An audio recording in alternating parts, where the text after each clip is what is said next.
Hey guys, how we doing? Happy Sunday evening, night, whatever.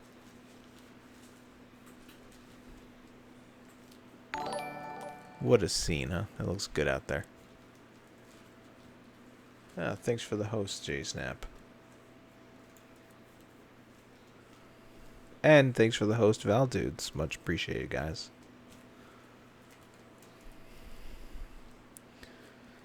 I just got back in front of the computer, so if I missed anything else.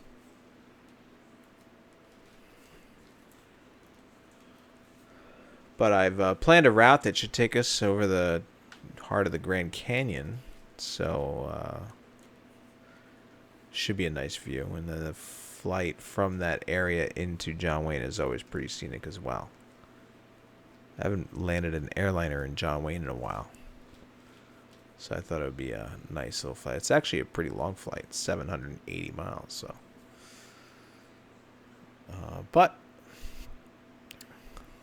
I'm already connected to Pilot Edge, and let's get it going.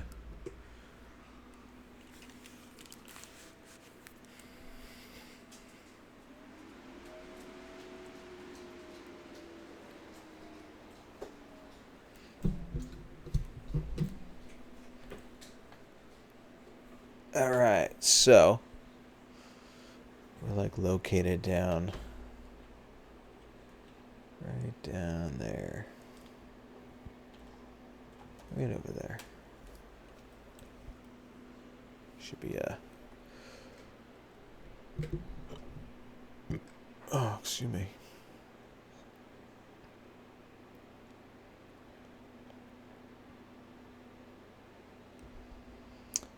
Captain Fuzziness, how are you today?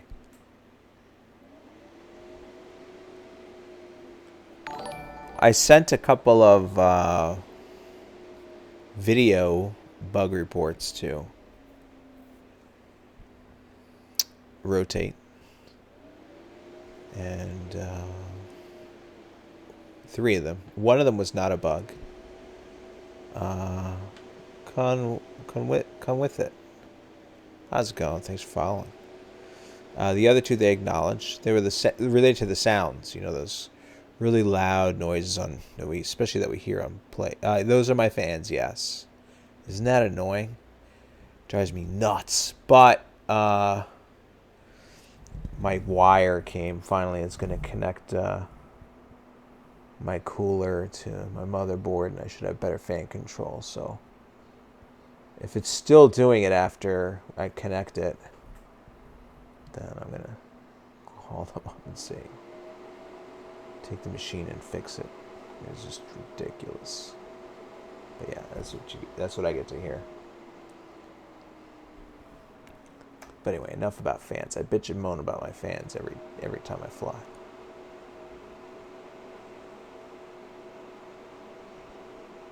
Bitching and moaning and bitching and moaning. More bitching, not too much moaning. Here we are. Rotate MD-80 version 1.31. I should record the sounds.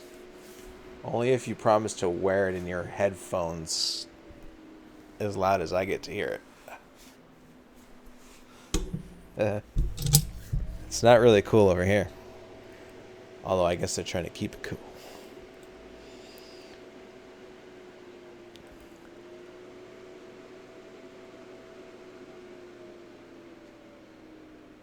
Yeah, look at that. Well, look at that. It's that 777 over there was the ramp was not rated for that 777. As you can see, the main landing gear is sunken into the concrete. So they're gonna have to dismantle it and lift it up with a super crane.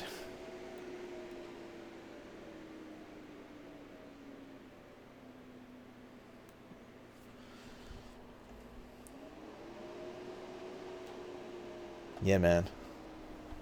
Alright, let me see where my checklist is. Sounds like your mom's car starting up. Yeah.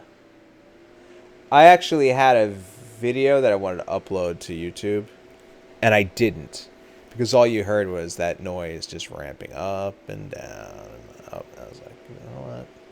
No. No, it's not happening. Okay. So, excuse me. Let's just fire up some electrics here. Which means we're going to take that like that. And then we're going to turn on a little pumpage for the fuelage over to the APU-age. And we have some movement on the needle. That's a good sign. I saw a sick fireworks show yesterday. It was crazy. It was non-stop 5 minutes of just fireworks.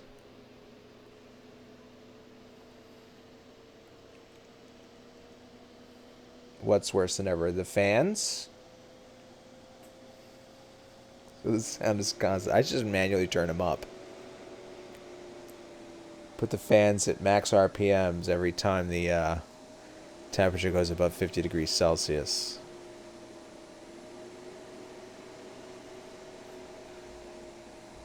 Alright. Listen, I'm in a slightly decent mood right now, so don't get me too wound up on these fans. I just might rage quit. Oh, man. Alright, what's the temperature? This is kind of interesting. Look at this, right? Here's 24 degrees Celsius is the real air temperature outside. But yet, cabin temperature is always kind of cold, actually.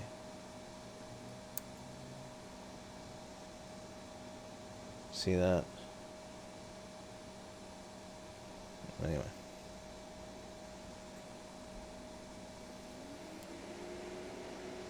I'm enjoying it. Well, this is the only airliner I have for version 11. Not that I'm shy to go and fly 10, but, you know. Alright, so this is going to go to air position on instead of on colder. If it was air conditioned colder, according to the manual, it's 24 degrees Celsius and above, you put this on air conditioning colder. But that's not the case. Captain Fuzziness. Have I tried moving my computer away from the mic? That would assume I give a shit what my listeners are hearing, which I don't.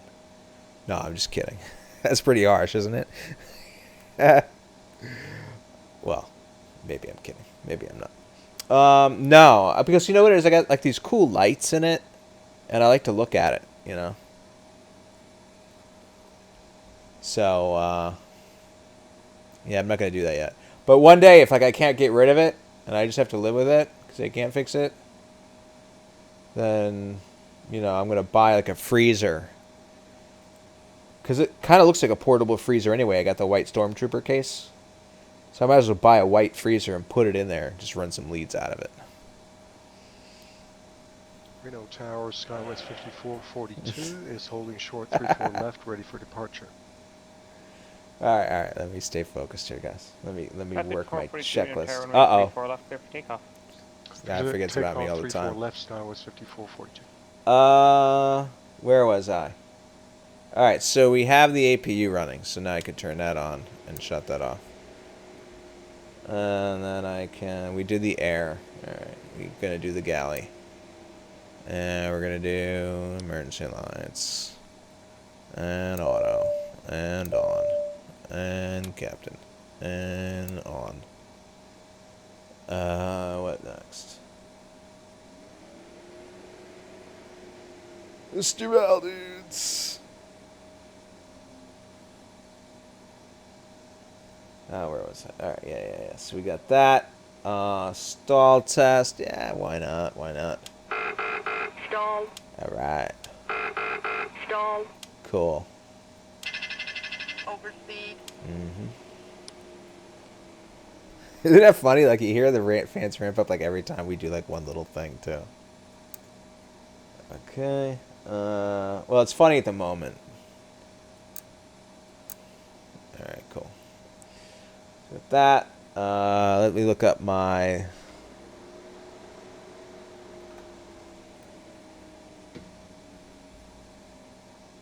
landing. Well, we'll just come in here. This is our route, by the way.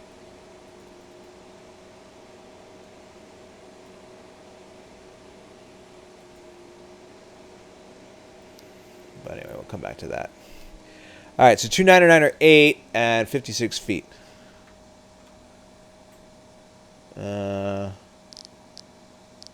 So right about there.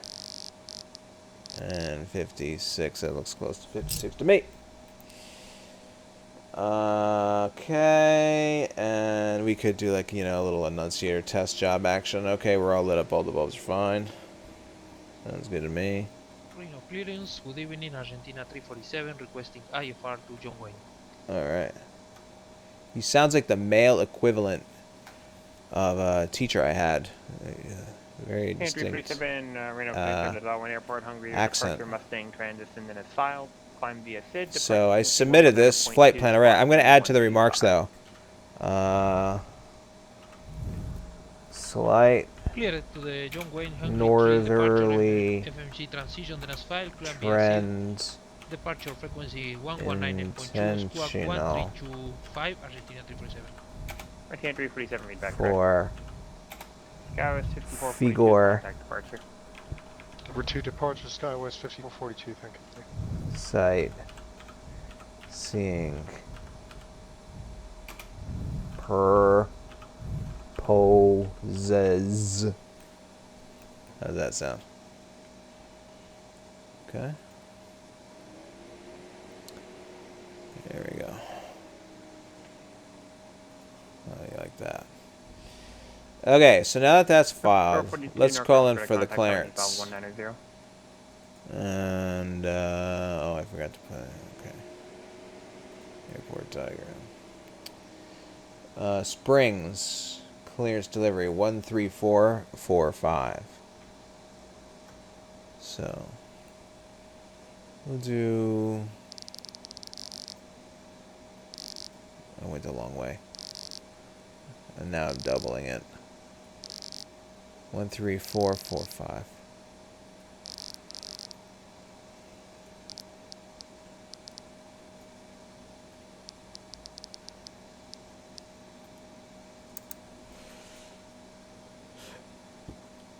Yeah, use a fake voice like that other controller did for us.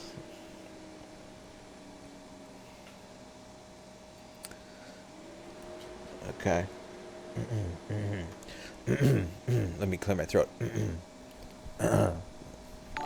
Don't have any voice cracking in this, you know, request for clearance.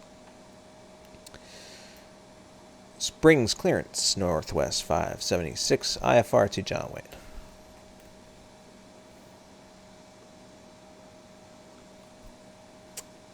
Bad Tao Bow. What's going on? Thanks for following. Contact Denver Center 118.57 for your IFR clearance. Okay, 118.57, Northwest 576. 118.57. 118.57. So the reason why that was, actually, even though I did dial the correct frequency, that's not like an officially supported airport just yet. So he's giving me a frequency that he can work with in that area. The 576, yeah. How's it going, Ron? What's happening? Okay, let's try it again. I don't even... Actually, what did he tell me to contact, though? Was it clearance or... Anyway, whatever. I'll just call him clearance. You can correct me if I screw it up. Finally got to... By the way, I finally got to watch that video of you and Josh's flight. Like, I knew it was up. I just didn't get to watch it, but yeah, man, that was great. Thanks for sharing that. You know what? I was curious. I don't know if you know this. I was watching some of the coastline footage, and how it was like roads coming right up to a cliff that went right into the water practically. Now, is that sand or is that rock? Because I could just see that like flaking away. I don't know. It just looked kind of like, oof. Those people don't have a lot of time over there until erosion comes and says, see ya. Springs clearance, northwest 576 IFR to John Wayne. Northwest 576 for center. Clear leads on It Wayne was Airport center, as okay. filed. Maintain 15,000, spec level 280, 10 minutes after departure. Departure frequency 118.57, squawk 4020. 4020. Okay. Northwest 576, clear to John Wayne. As filed, climb and maintain 15,000. Expect flight level 280, 5 minutes after departure. Contact departure on 118.57, squawk 4020. West 576 feedback. We're going to have a quick heads up. It's actually a technical glitch that you're able to reach Colorado Springs clearance. You're not supposed to be able to do that. It's a problem on our end that we'll resolve for the future. But you read back to our cultural release is ready for departure this frequency. Affirmative. Yes, sometimes I forget which airports are officially activated and not, so that's why I came up on that frequency, but thanks for that up. Yeah, no worries. It was a leftover from a different project that we forgot to deactivate it, so we'll get that in the next update. Affirmative. All right, cool. Rico Suave. Thanks for following, by the way. One good shaker, and those guys are swimming. Yeah. Oh, man. Jay Carlos Gameplays. How's it going, man? Thanks for following. You know, if I lived in one of those houses, I'd buy, like, mattresses that doubled as, like, flotation devices or something, you know, because you could just see that happening while you're sleeping. Your house just collapses right into the ocean. Oof, that'd be rough. Let's hope that never happens, even though they say it's inevitable, like a asteroid hitting our planet, I guess. But, anyway. Alright, so we've confirmed we're okay with our stuff, and I am taking off out of what's called the Springs 5 departure. It's kind of interesting. It's as if everything's being directed to Black Forest VOR here. And then, you know, on... then you get basically a Reno ground runway 34 vectors to your assigned route are fixed. It's not a pilot nav like we see a bunch of this. It's a very northeast type of departure. A lot of the departures here in New York specifically are vector departures, and they just basically it's like maybe a couple of initial instructions, and then everything else just fixes that they could potentially give radar vectors for you to go to at any given point. You know, just depending on the very moment of the situation, and these are just maybe some common things like this Pueblo to Blue Mesa, or Black Forest to Red Table, even though it's depicted with a route, is not really included in any of this stuff here. So they're just common things that would be given potentially. So, as well as lost communication procedures. So what I'm going to do is I'm just going to modify it. We're going to take off the winds before 1550 at something. So I'll probably take off out of like the 17 left. Why not? And then we'll just take that and we'll end up flying direct to the first fix of our route, which is PUB. Let me see where the heck that is. Is it even on here? Yeah, PUB. So we'll just sort of hit PUB and then go from there. All right. So I might like self-vector myself a little bit and get on there. Anyway, then our route. We'll just check it out together now since we're on the topic. So it's going to be like from around this area. Is that PUB? Yeah. So we'll hit up this VOR. We're going to enjoy some mountains out this way. And then eventually end up over the Grand Canyon area, which should be really nice in this area over here. And then by then we'll be south of Vegas and on our way into John Wayne. So should be cool. What do we got here? So we got up north, south. Is sliding over the cliff and into the sea. Ooh.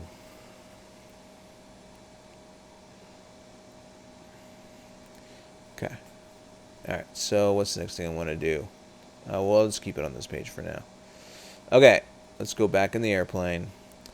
And so we know our radios work, and we have our clearance.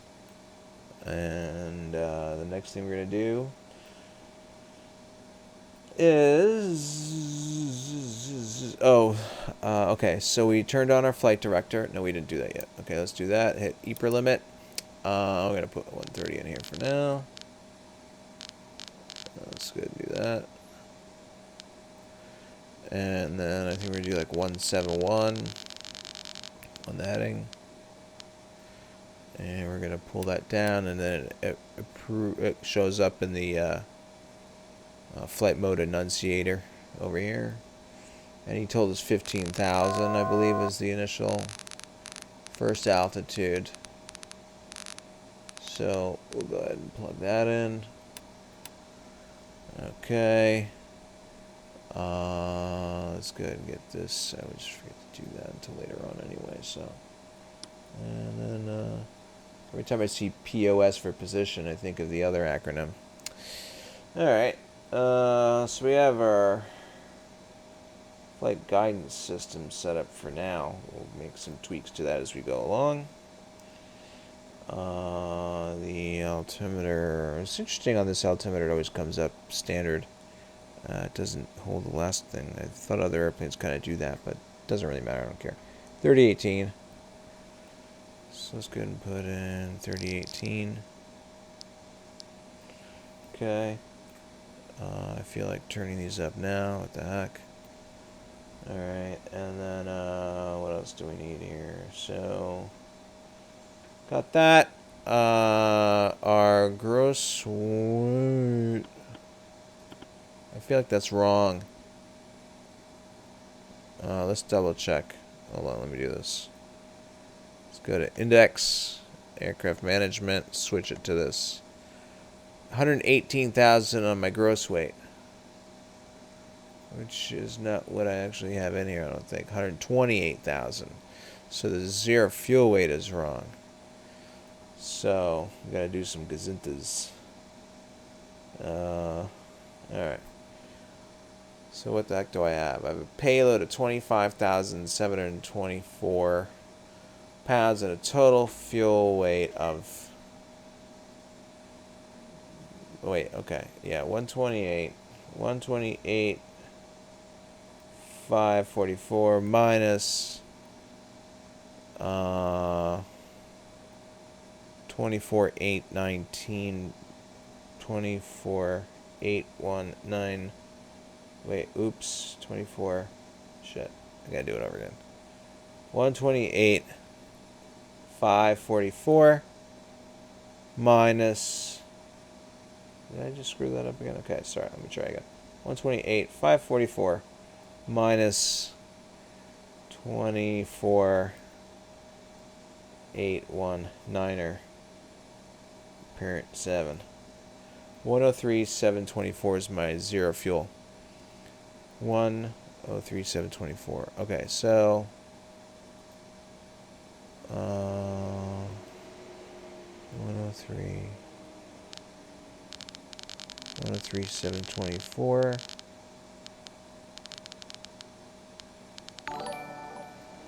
Alright, and now it should come up as 128. Good. Excellent. We're good.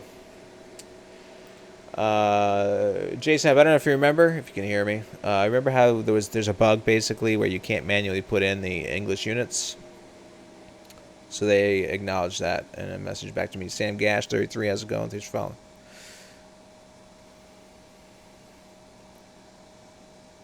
Okay, anyway. Cool. So, zero fuel weight. We got a transponder before. Let's go ahead and put that in according to the checklist here. English units lives matter. Imperial lives matter. What do we have? 4020. Alright. So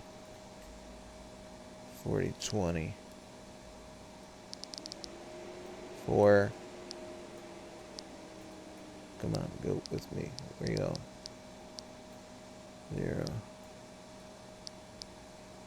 2. 0. Standby. Alright, so we have our that in there, and we'll do our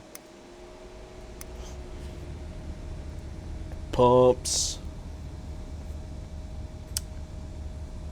So we have that, and then we're going to come up on our, oops, actually, let me just make sure that's off. Sometimes things get weird, we actually put it to the wrong thing. Okay, so we have that, and then we need our position. Alright, and we're launching out of KCOS.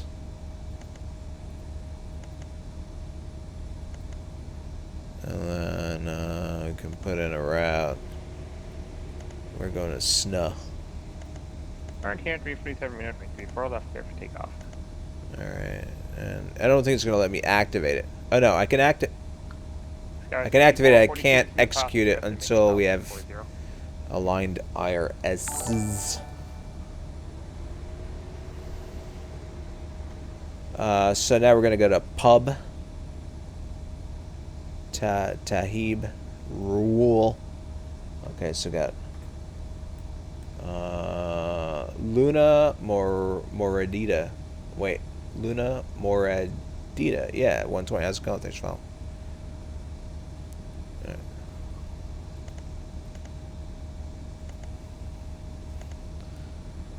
Okay, got pub, and then we have TAHIB. TAHIB.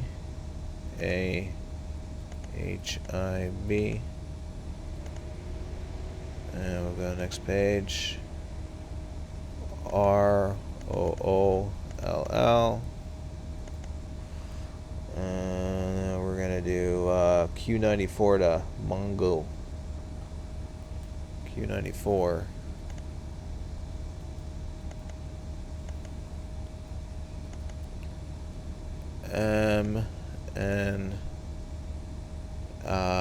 What was it? MNG. Geo, okay. MNGG. Oh. And then we have Maru.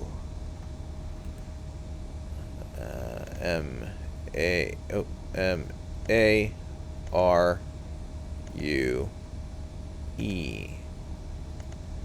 Alright, cool. Alright, so now we have that plugged in. Let's continue on. Performance initialization. So it's like, even though the bug is in existence, it will let you put in the English units by just, you know, the auto-populate method. So it's kind of interesting that it does that. And we're going to put 2 here. And I'm going to try a cost index of 300 today. And we'll go to 28,000. Alright, we'll go to the takeoff page. The temperature's 24. And are you able to see overlay? It has your route in it. My overlay? What do you mean? Oh yeah. Oh yeah, that's right. You know what? I can see that. I'll have to keep that in mind. Sometimes I forget that's there. Thanks, Tony. Now let me pull up a what do I need? I need Argentina 347 contact departure. MD-80 rotate handbook.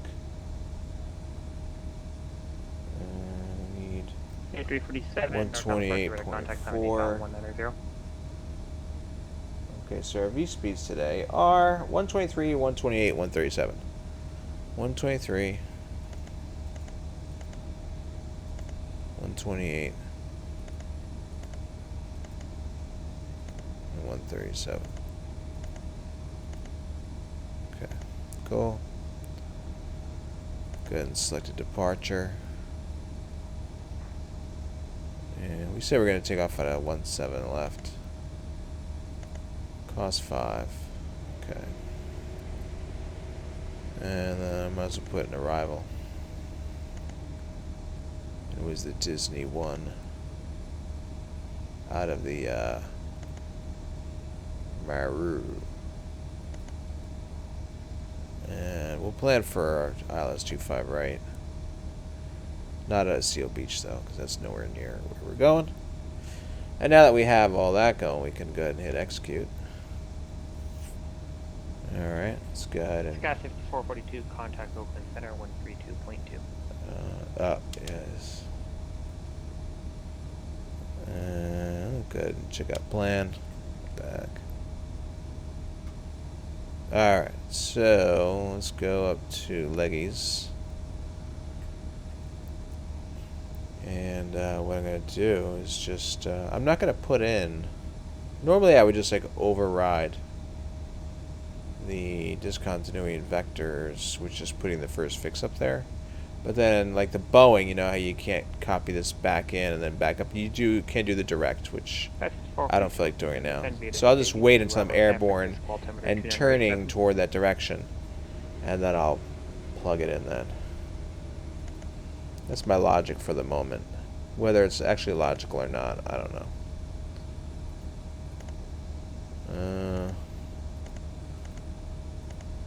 Okay. That's another thing I should have brought up, asking me if this is a bug, where the step doesn't automatically advance to the next page.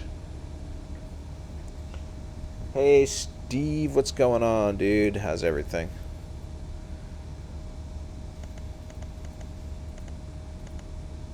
Bonk. Got bit bonky. It's pretty obvious where movie that was from, but...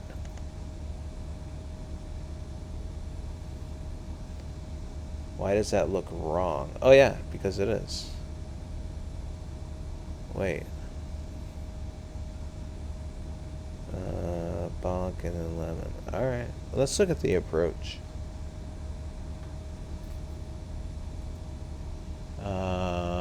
Is there a Sager? Bonky?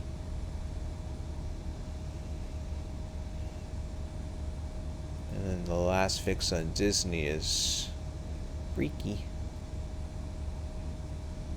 Although I don't think we take this all the way, if I remember correctly. Has been, Steve, yeah. Today I'm in 11 with the rotated. It's official for 11, so. Wait, what? What's going on here? Arrival. Oh, I see. So this covers both Long Beach and John Wayne. So landing Long Beach, runway 1225. Landing SNA. 347, contact Oakland Center, from Disney track to JWARD. Then a 260 for vectors. So like JWARD, where the heck is it? Oh, right there. It's pretty much the last fix. Megamoss, how's it going? Look, somebody just followed. So Chicken Nugget. How's it going? Thanks for following, man. Argentina 347, Oakland Center, roger. Climb and maintain level 330. We got another file coming.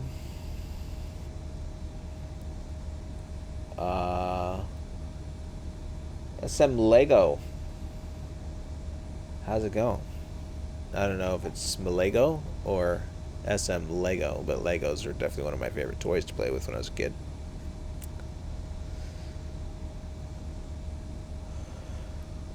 Okay, favorable approach. Alright, so we said... Actually, it's interesting. This is like taking us into... Oh, vectors for ILS or RNF. Alright, so basically JWARD. So let's have a look over here. And we'll do... Here's JWARD, right? So I'll go ahead and put the Bonky on top of the vectors. Alright, and then that'll basically will end up going JWARD to bonky. But, you know, like they said, we might be on vectors at that point. Alright. It's looking good. For now. Okay. Alright, we'll just leave it like that. Oh, man, Valdez, you know, every time I go into, like... We don't really do Secret Santa anymore, but I used to love it when I got someone's kid.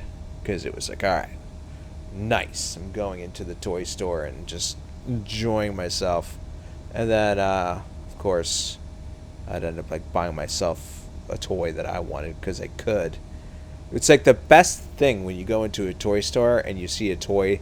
You know, you're not most likely not going to play with. Like sometimes I'll buy like a really cool Matchbox car or something like that. You know. And there's just, it's not like, Mom, can I get this? It's, I'm buying this. You know, like that feeling of, I don't know, control. You know, you can be able to, not having to ask. By King Faith, how's it going? Thanks for following. So, anyway, but I love getting like the 3 to 5 year olds. I love buying them tub toys like boats and sharks. You know, and then Legos are cool. Oh, they are expensive. I can do this because I'm an adult. Yeah. Alright. So we have all that in there. Hold on, let me get off the step function. Go back to map. And then we need to go back over here. And we did our perfs and we did our takeoffs.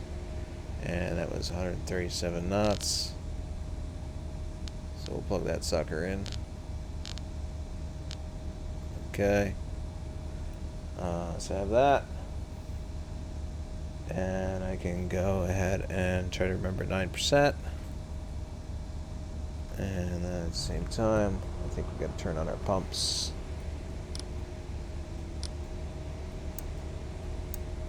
Okay. And, excuse me. Alright, 9%. 23. And I gotta move my little calculator a little bit. There we go. Did I have the older version of the MD-80? I bought this airplane. Argentina 337 looks like you may have missed the turn on like, departure by a little bit. If you'd like direct when shafters it first came out, 1.0, but I really didn't fly it at all. It was 1.3 that I started flying it. So I had 1.3 and I just upgraded to 1.31. Alright, so we have that set. And we turned on our hydraulic pumps already. Thrust rating panel's gotta go to takeoff. Alright, and then I got that.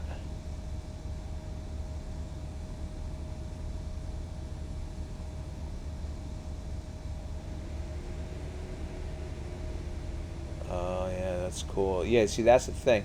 The Legos today have like all those customized parts that you can buy for specific kits, which I guess is like really cool in a way, but then in a way, like I just remember having assorted parts, not, you know, giving a crap about this special piece. Like you could just shove everything together. Whereas today, if you let's say you had like 5 different custom kits along with a bunch of Lego blocks, that would make it really difficult to find like that piece for your Porsche when you're mixed in with like, you know, your customized Millennium Falcon and all these other cool ones. You know, I would imagine it must be kind of tough, or maybe you just want to separate them. I don't know. Yeah, the big bucket. Yeah. All right, so we have that. We can push back now if we want to, and we do. So I wonder if this airport will be cool enough to have its own pushback services. Let's see. Shift G. I think I want to do a pushback tail right. Okay, I'll send the push card. All right. Apparently this airport is cool enough. Oh. I wonder if I could change my mind and do a shift, or rather... Sending push cart now. Oh, good. Okay, cool. I was gonna end up getting pushed back facing that building.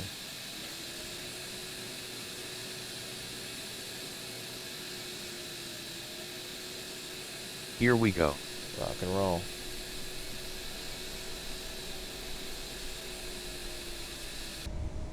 Alright, so now that we're doing that, we should have actually turned on that one, but that's okay.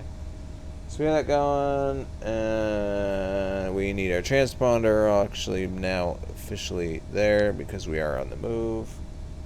And we're gonna take our pumps, turn all those on, and we're gonna put this on system A today. Kill those for now to build up some more pressure.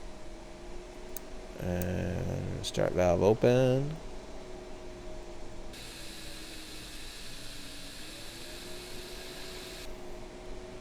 Okay, our N2 is on the move. That's a good thing. What's the keyboard command? Okay, safe travels. Shift G. I guess think of it as ground services. Thank you. Safe travels to you.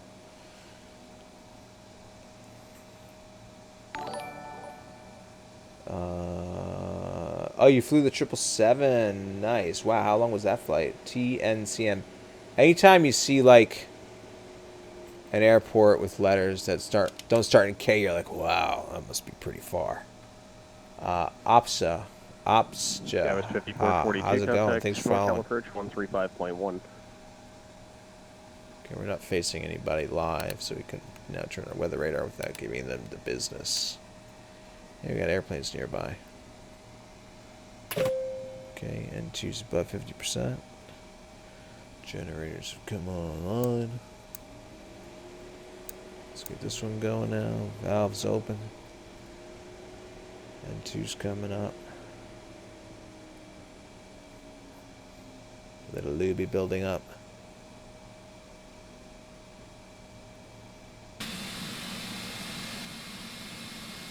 Yeah, it's 5042 NorCal approach. Roger. Advise when you've got the information at San Francisco. I believe I'm showing India current there. Expect a visual approach runway 28 left. If you have another request, please advise. Here comes 21%.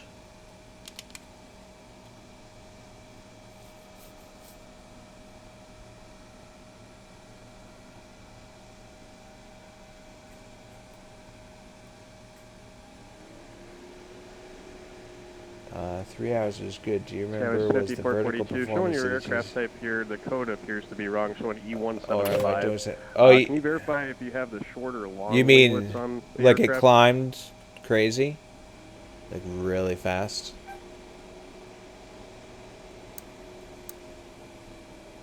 That's correct. Yeah, because the different code that's in use now for the 175. All right. So all that going. Our flaps now into position.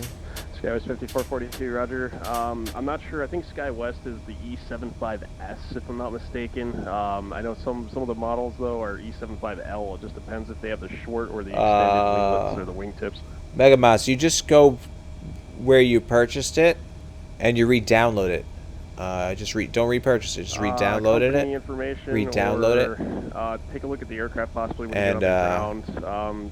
Might have to look through like some forums or something just to get an idea of what each one looks like to actually And tell. it will. The You'll 170 is that code is see the same, somewhere so in the the writing like it 170 says would still be 1.31. E170.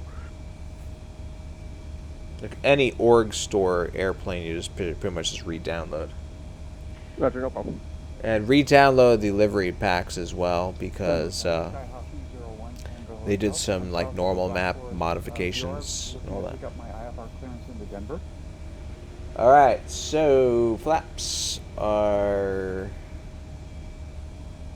November 201 set. Hotel Denver Center Squawk 45. This is gonna go to arm. That's gonna. What the fuck?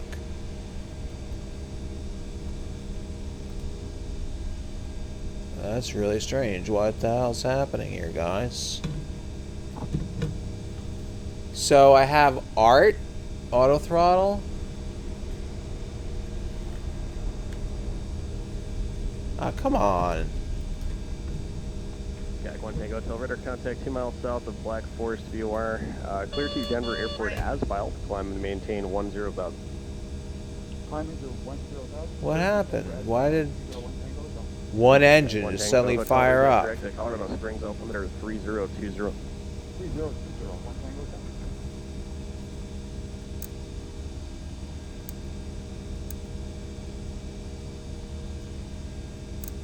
What am I missing here, guys? The fuck is this?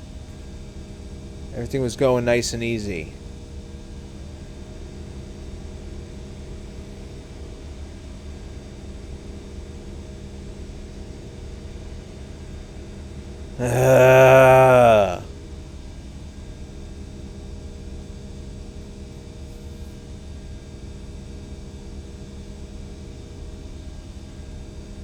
I'm just curious, is there like a failure? Like, you know, hey, your throttle cable is, you know, disconnected, haha.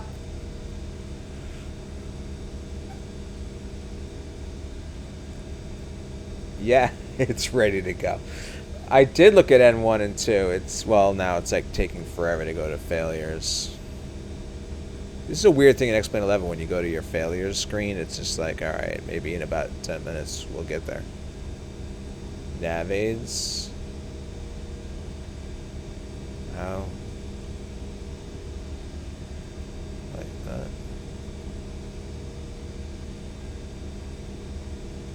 Are you gonna make me do that again? I just want this to crash at this point. It's like...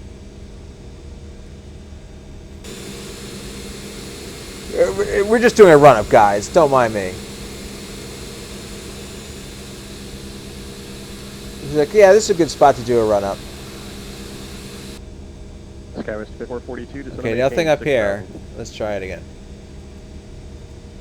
Failures, right? I gotta go to failures. Argentina 347, contact Oakland Center 127.45. Is there like something missing? Or is this... oh, I'm doing a search. Shit. Alright. World. What in the world is the matter with my airplane? Aircraft. Electrical. Lights. Autopilot. Controls. Landing gear. De-ice. Equipment. At 47, Oakland Center, roger. Failed. Throttle jam at max. Yeah. Not today.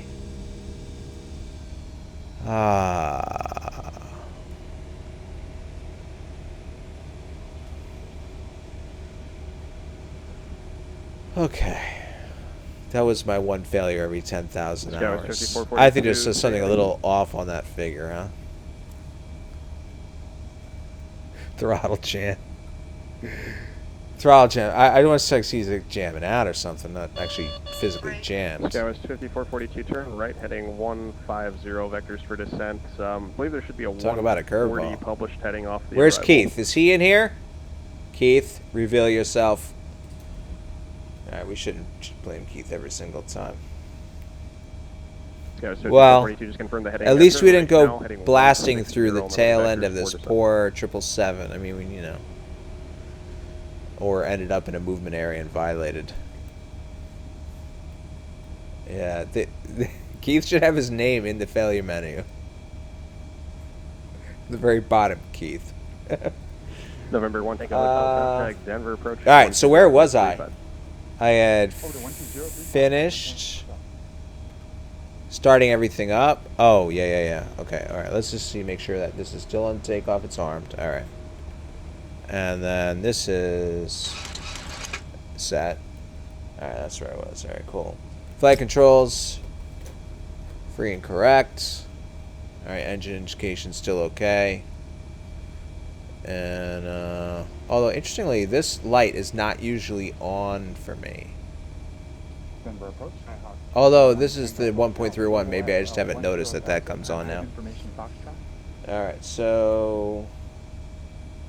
we could turn on our nose wheel light. And,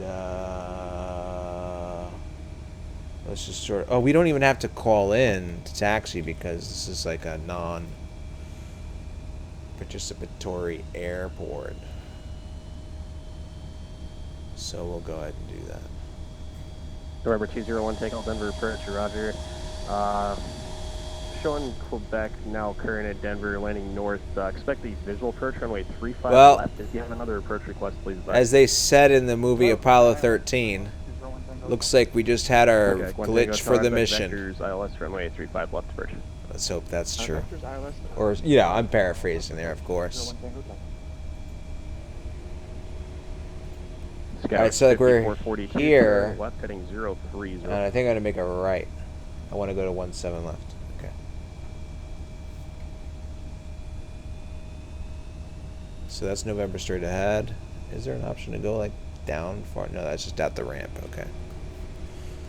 SkyWest 5442 to set up maintain 4000. Wait, what? Can you turn off failures next plane 11? Yeah, I don't know if you can turn them off or if you can like crank up the amount of hours between failures maybe.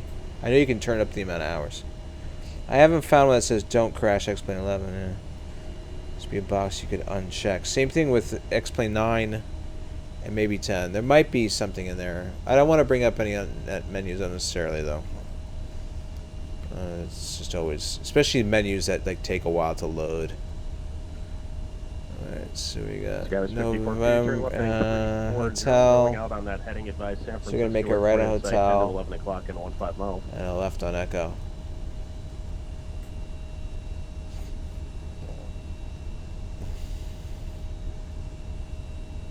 I'm glad that we were able to solve that. It would have been a bummer if I had to like start it over again.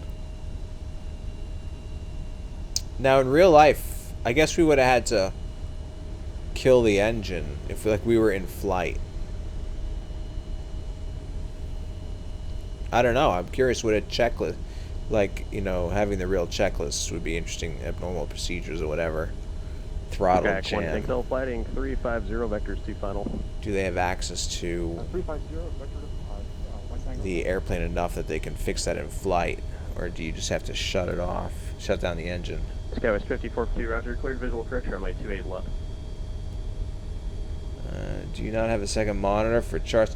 Mike, how you doing? I know. Well, I do have charts on my computer. I'm talking to you now. And then I also have charts on this machine. I typically flip back and forth on them here so people watching can see what I'm doing, like why I'm doing it. Eventually, I will buy myself an iPad, and you know, that way I can pull it up as a layer or whatever, an overlay in OBS, and that way I can show like what chart I'm looking at, and then shut it off. And I think it'll be better for you guys because it will be like much less of a delay from what I've seen. Hopefully, I won't need a second monitor to do that whole thing. So. Oh, yeah, Greg, I would think, I'm pretty sure that has happened, actually.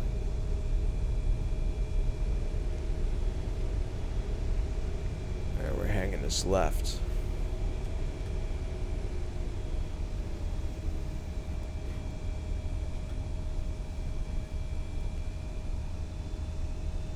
We've heard of jack screws jamming on airplanes like this.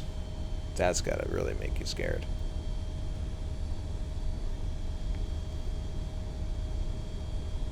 I guess this airplane with their jack screw, and then there was the 737 for a while had a hard rudder over situation that was happening, killed a few people, various flights. And then it all came down to 5442, functioning. I forgot the name of the valve. There's like a valve that sends hydraulics. And occasionally, I can't remember like that full. The guy gave a really cool explanation. He was holding the valve as a hand. It was relatively small. Southbound altitude indicates 8,000. You know, you could easily hold it in one hand. Rudder servo. Yes.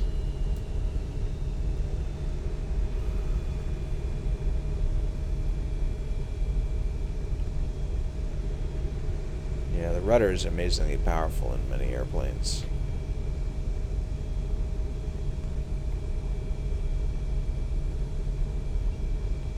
Is that all you have to stream is OBS?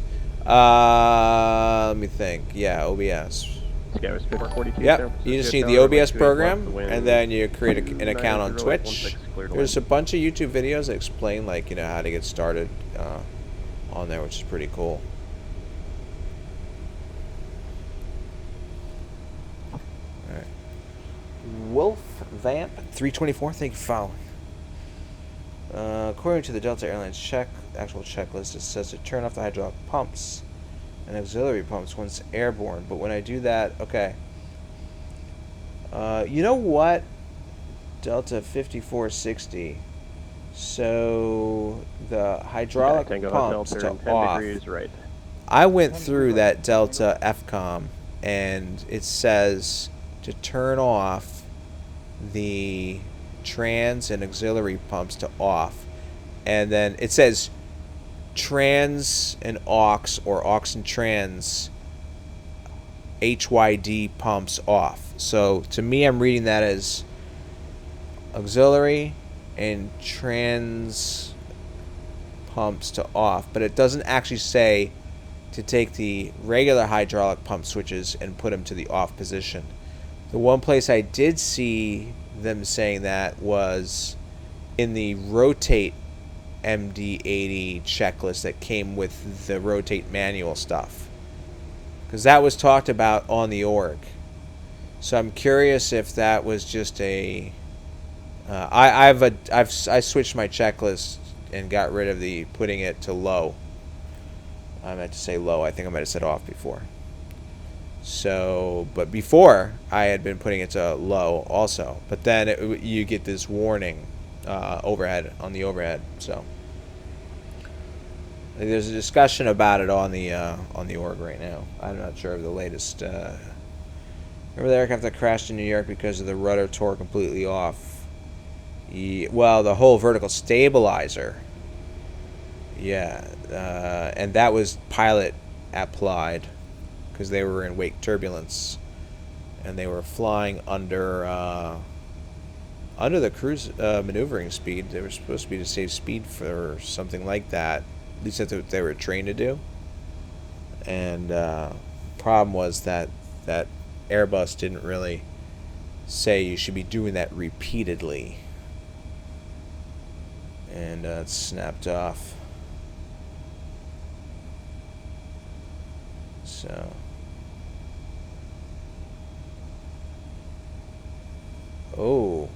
so it's actually on the Delta checklist. All right, cool. So the FCOM didn't have the part about the because I have their flight crew operation manual that's available online, but I don't think I have like a separate checklist that was on Delta's part. I don't know if you want to share a link, if you know where that is online. If you found it online, I'm not sure if you got it online or if you actually got it from somewhere else, but anyway. Alright, I think we're ready for takeoff. So what they told us to do, though, since we are... Okay, one Tango Hotel to we're not going to use tower, we're going to use 118.57, Delta 5460, thanks for following. 18, wait, what did I say? 118.57. We have that in there. 57. So we're gonna basically come to them once we're airborne. Actually, I don't know if we were on a hold for release. So I think we're gonna get like a clearance void time. All right. Let's just call in. And I think this is like center. I'm just going to call it center. I forgot which center I'm with right now. Denver Center? I think I'm Denver Center. Should I call in with you? Okay. Denver Center, Northwest 576 is number 1 for departure out of Colorado Springs. Ready for departure.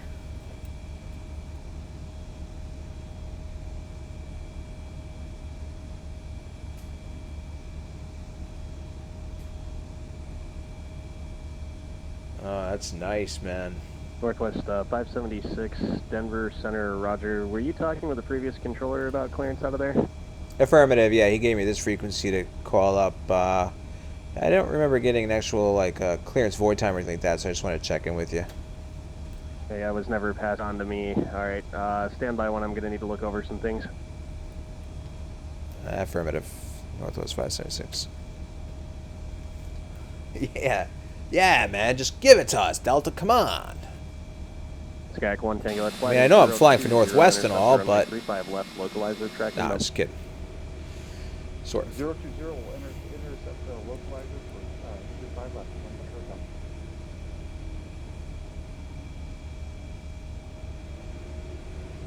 Northwest 576, what initial instructions were you given out of there? Basically, our clearance read something to the effect of that, you know, we're clears filed and climb maintain 15,000. And departure was 118.57.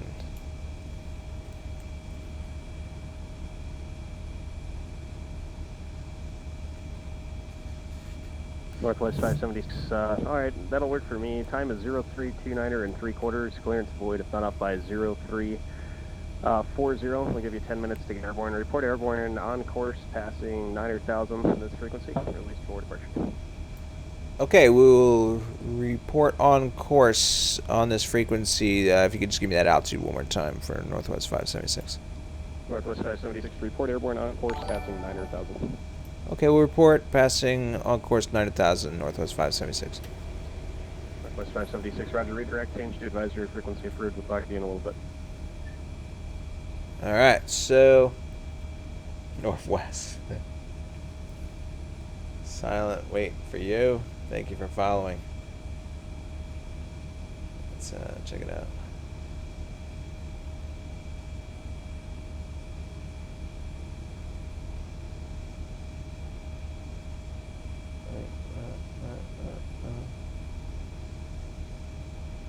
Yeah, okay, so that says the auxiliary. I don't know what trans is. Like, is that transient? I don't know what that means. But that's basically, to me, referring it as oxygen trans hydraulic pumps, because those are hydraulic pumps, but not separate. The separate hydraulic pumps. Like, in other words, let's look at the panel together. Because that's what's in the FCOM. So we have the hydraulic pumps, and then you know what? Let's clarify even better. To me, this looks like we have engine hydraulic pumps. Samangura, thank you very much for following. So we have engine. So hydraulic pumps maybe covers all of this, and that might be engine hydraulic pumps and trans and auxiliary hydraulic pumps, and that transfer pump. All right, cool. So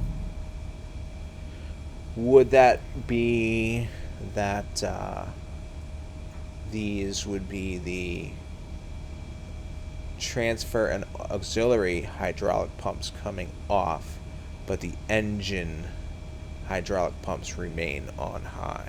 Maybe. Yeah. Cool. Man, we all help each other out here, right? Nice. When I was in the Air Force, I was 135 boom operator. We were waiting to take off. Got another tanker. He crashed 180 feet off the end of the runway. Wow, that must have been tough to see, man. Hey, Trent, man, how's it going? Alright, cool. Alright, so we were basically good to go. So, with this new model, it's a little different. I'll explain it as I go. Okay, so we have that set. And then, let me just come back over to my updated checklist. And where were we? Okay, so before takeoff, APU air's coming off, and crossfeed valves are closed. Alright. And just switch selectors off. Alright, cool. So we're gonna start rolling on out of here. Yeah, that's what I've been doing. But there's a low for a reason, and I am curious what that is. It may be like in one of them, like in an abnormal situation we use it or something. I'm not sure. Okay, so we have that coming up. Oh wow, somehow. Oh, you know what? When I killed all the stuff before, I lost this. Okay, so that's back to normal. I'm glad we did that. Let me go ahead and turn on the legs. Oh, and let's give pitching Betty a try. I'm going to go full advanced throttles. Okay, nothing. No brake. No butt flaps. Slats. Or stabilizers warning, so we're good. Argentina 347, Oakland Center, affirmative. Butt flaps.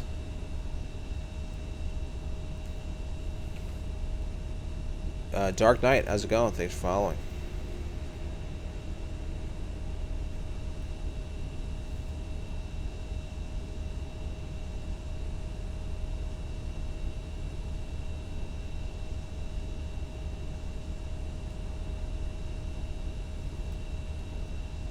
Okay.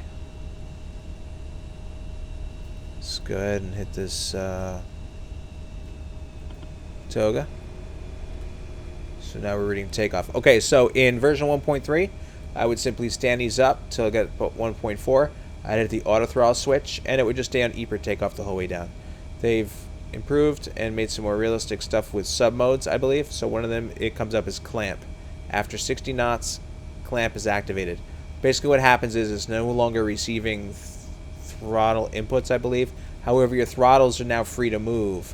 So the advice, because what happened was a couple of times, all of a sudden my power would roll back on me because I never had my throttle all the way up, and you get like a little noise, and it would like take your software throttle and match it up with the position of your hardware throttle.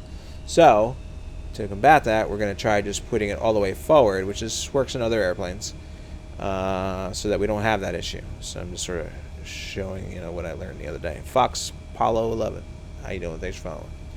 All right, so we're just gonna go up here.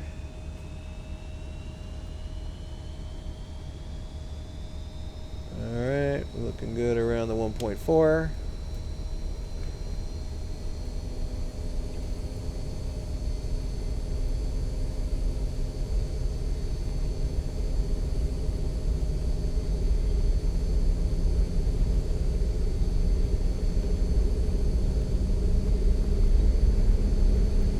Airspeed is alive.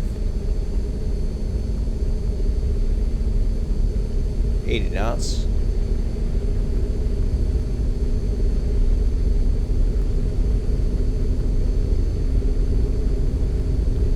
I forgot to put on my strobes. We'll do that after we get up. V1. Rotate.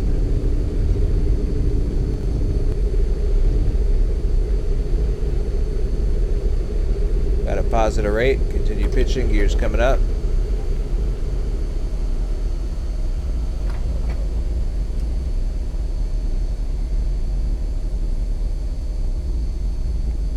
Climbing through 400. Normally I would put in nav track, but what I'm going to do for now actually is I'm going to put in heading to select again.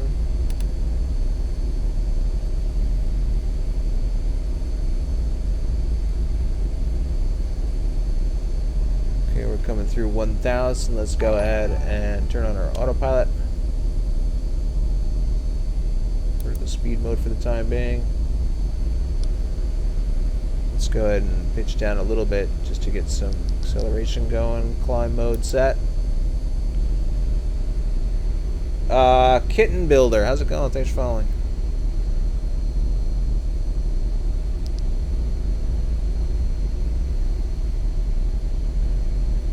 Argentina 347, contact LA Center 133.55. Sure, slow to accelerate here. Over to LA 03355. I'm gonna go ahead and put in hub as our next fix. And we're going to take that. I'm going to now activate the LNAV. And we're approaching V2 plus 15, so let's go ahead and bring up a notch of flaps, which will also give us a little bit less drag and should start accelerating a little faster.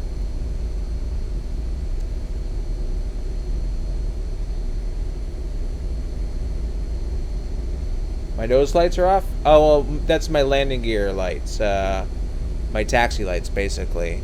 I switch that off and turn on my landing lights on the departure.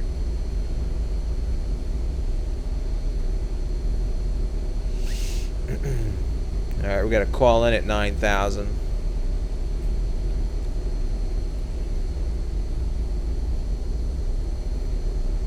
Alright, speed is still slow to accelerate. What's going on?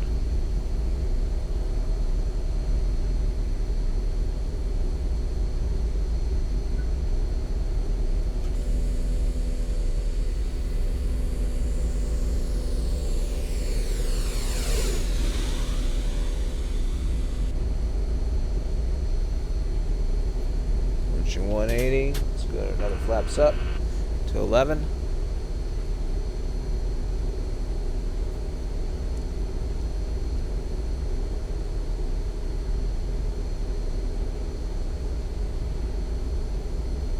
Okay, we're going to go through 190. Flaps coming up. We're just going to have slats out at this point.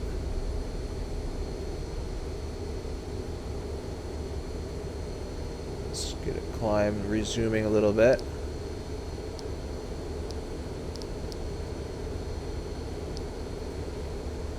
Okay, slats coming up. We're above 210.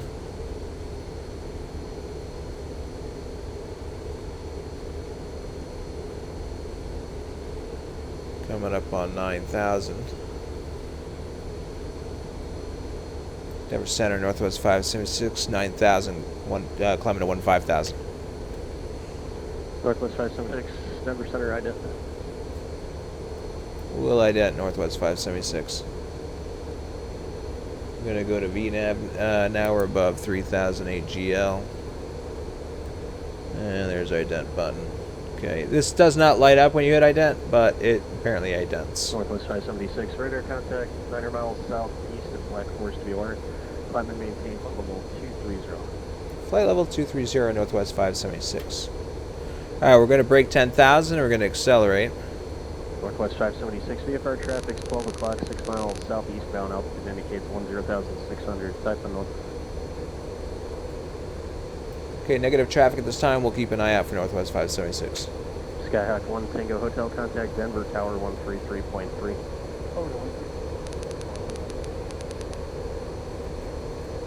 Just need to verify for Northwest 576. That was flight level 230. Northwest 576, affirmative, climb and maintain flight level 230. Flight level 230, Northwest 576. Alright, so you can see the wind noise getting real loud, but ATC's getting a little quieter as a result, so we're going to just bring this up a little bit. November 201 Tango Hotel, Denver Tower, wind 060 at 5, runway 35 left, clear to left. Okay, hopefully that balance is okay for you guys.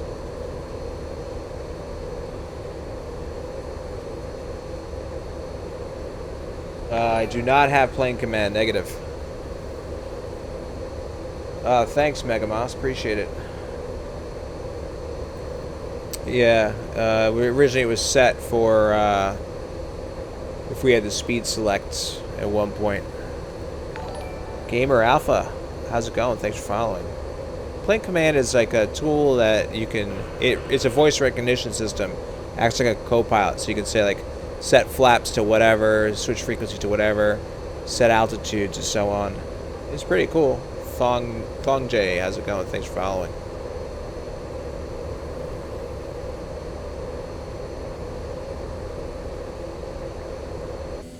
Alright, so we're going to be coming up on pub soon. So you can hear the compressor sound of the engines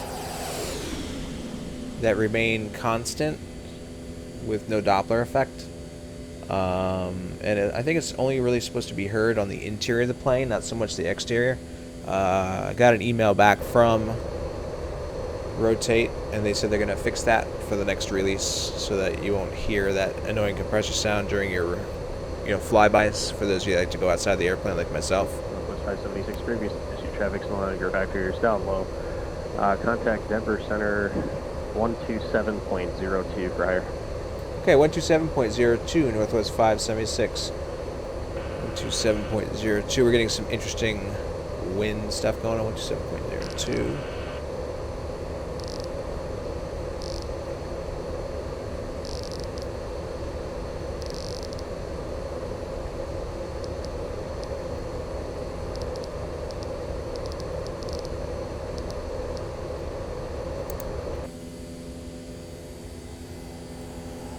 I love watching flybys in the turns. We gotta check out one more.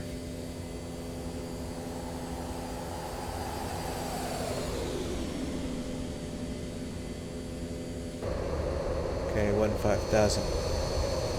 We're center Northwest 576, 5,900 for 50230. Northwest 576, Denver Center, roger. Climb and maintain flight level 280. Level 280, Northwest 576.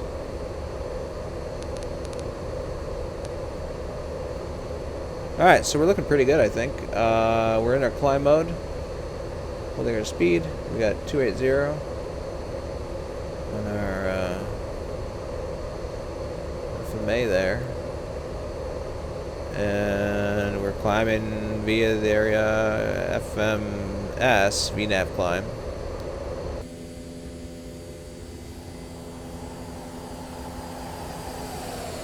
I think we probably just went through 180. I gotta... Man, that looks just so damn cool. Altimeters. Just another 1,000 feet. We're gonna switch over to 299 or 2.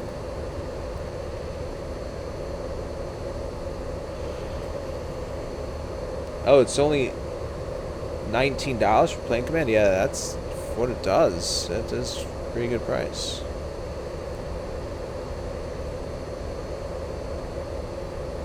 Oh, let's zoom out our range a bit so we can see the route. Not much to see. Straight route at the moment.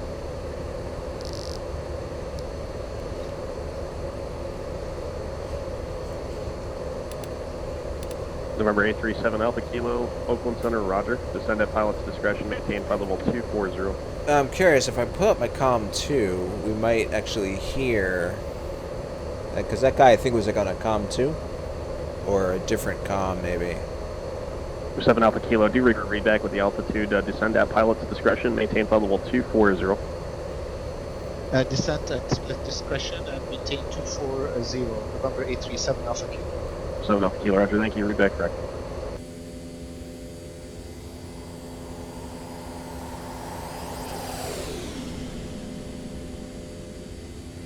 So yeah, that'll be nice when they fix some of the sounds. They're also supposedly, I think, gonna fix the wind rumbling noise when you're outside the airplane, watching your landing replays. So I'm pretty psyched about that. And Los Angeles, November 837 Alpha Kilo, descending now to flight level 240. November 7 Alpha Kilo, roger. So, actually, we should have done this on the climb. We were just talking about before. And that is, at this time, we could have shut off our transfer pumps and auxiliary pump. Oh, there you go, Tony. Just said it. Let me double check, make sure I didn't miss anything else.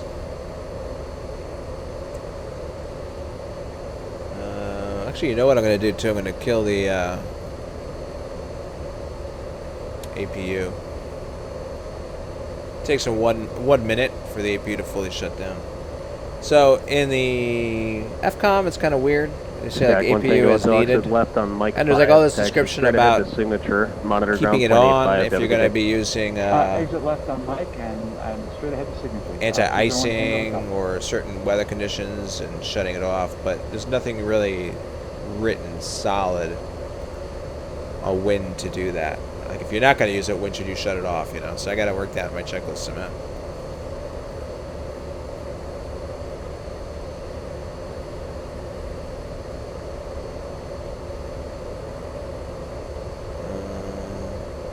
The cockpit broke away from the rest of the fuselage and skidded away 5 out of 6. Lived 1 idle, 4 in the, wow. 4 in the back, command officers. Just on the flight to get there, 4-hour flight time, get paid. Oh, wow.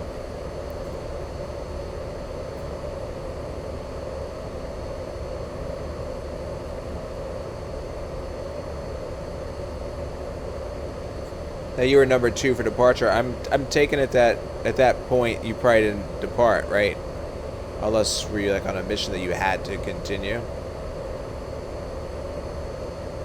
It's got to be weird when like a plane crash happens, just even on the civilian side, and like let's say they close the airport, but then obviously they reopen it. Usually the wreckage is still there while they're investigating. So you imagine, you know, being a passenger arriving and seeing the carcass of an airplane. That would be pretty unnerving, I would imagine.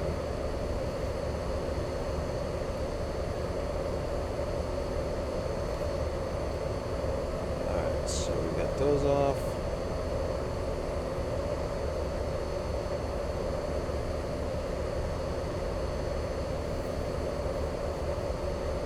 Mountains are looking nice. So one nice thing about this flight, we're going to end up going over the Grand Canyon area, so that's going to be really nice to look at. If we happen to be a little cloudy in the area, I'll probably just do some Kavik to enjoy it. Hopefully we don't get any stuck throttles along the way.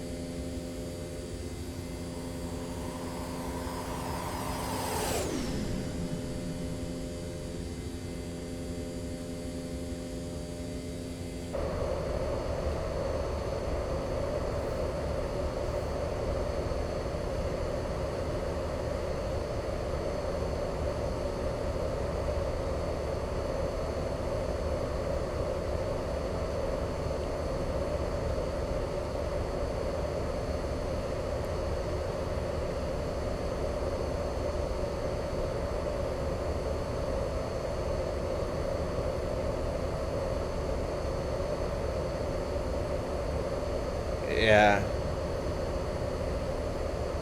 You know, I mean, that would, I guess, make sense, right? You know, unless there was a critical thing you had to be at to send you guys out after seeing that happen.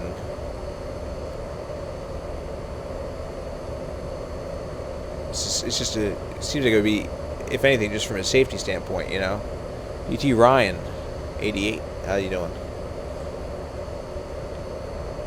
I mean, no matter how professional or battle-hardened somebody is, I would imagine there's just a factor there.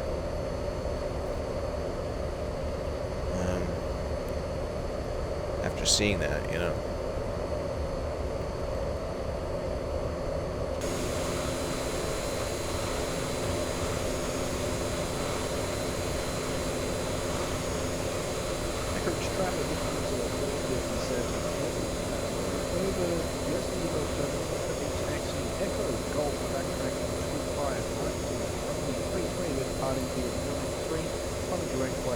Professor Jedi, how are ya?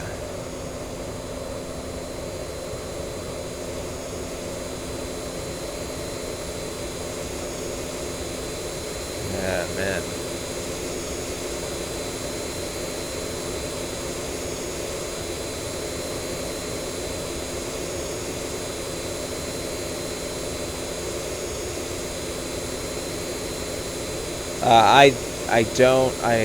I don't have any personal experience with the Zebo, the 737, or the Zebo mod, but I've watched people fly it and stream it a bunch of times, and everybody that does fly it really enjoys it. Josh just flew it earlier today, it seemed like for the first time, because he was just being like, man, this thing's great, this thing's really cool. So his VOD would be worth checking out too. Seen John fly it many times, of course.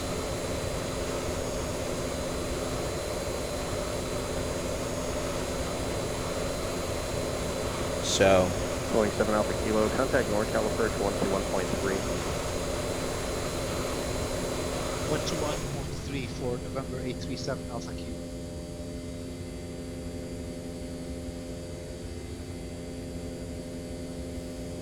Never heard it pronounced that way before. What, DT Ryan? I forgot how I even said it. Is it Rainy? DT Rainy 88 maybe? I'm awful with pronouncing everything, so if this is your first time here and you come back again, you'll learn that as well. Center. Check out the mountains coming out of the haze out there. And even here you can see how it's a little bit clearer, a little hazier down low. It's November pretty cool. 837 Alpha Kilo, NorCal approach, roger. Advise when you have the San Francisco weather. Expect the ILS runway 28 and right approach tonight. D-Train. Descent via the Surfer 2 arrival. Yeah, I have a friend named Jim, and his last name starts with a D, and his nickname was D-Train growing up.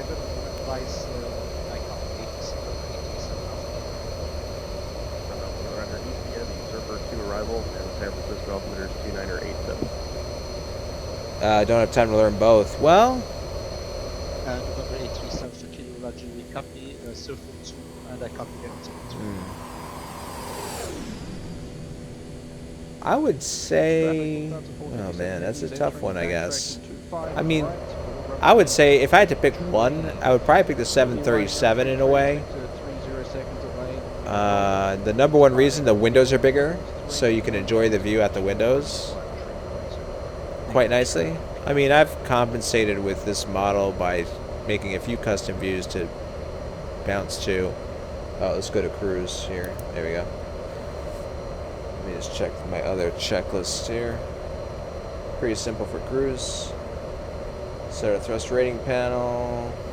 Everything else is set. Yeah, we're good. So the 737 definitely has like larger windows to look out of, I would say.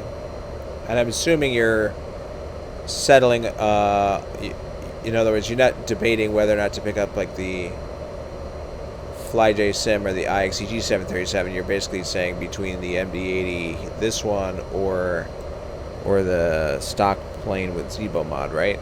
If that is the case, the nice thing about doing the 737 is that, you know, you do have the other options, the IXEG and the 732.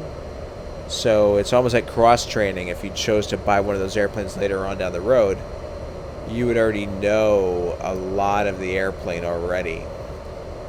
That being said, when the MD-11 comes out, I don't know how much of a McDonnell Douglas difference there is between the way the MD-80 is versus the MD-11. I mean, I did notice right off the visual appearance, like the trim handle was the same and maybe a couple other things, but I don't know the MD-11 at all. So,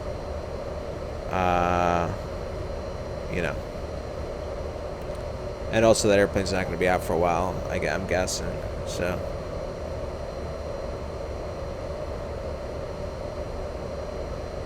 But they're both cool planes.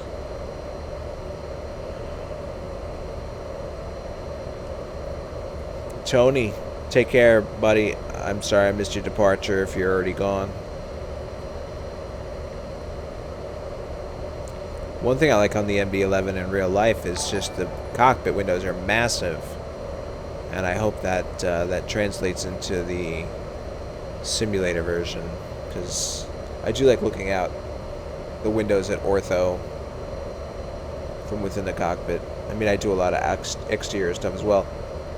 King Don Gotti 87, how's it going, man?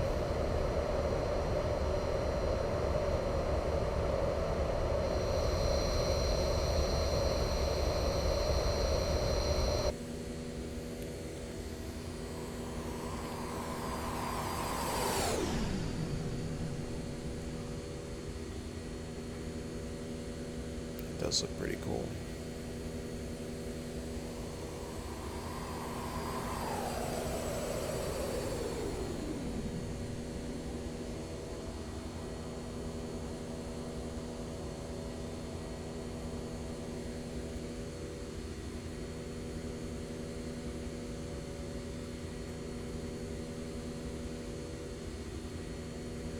Megamoss, I have 70 some odd hours in single engine, says on 172.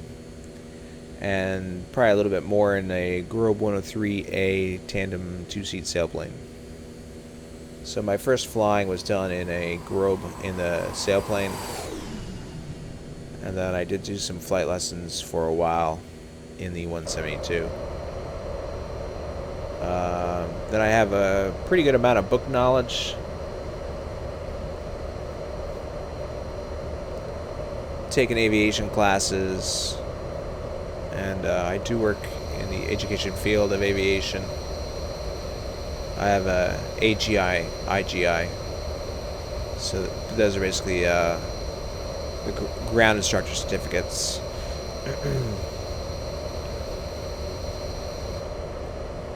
You flow most of your life? That's cool. Real life flying you doing? Nice. Where do you fly?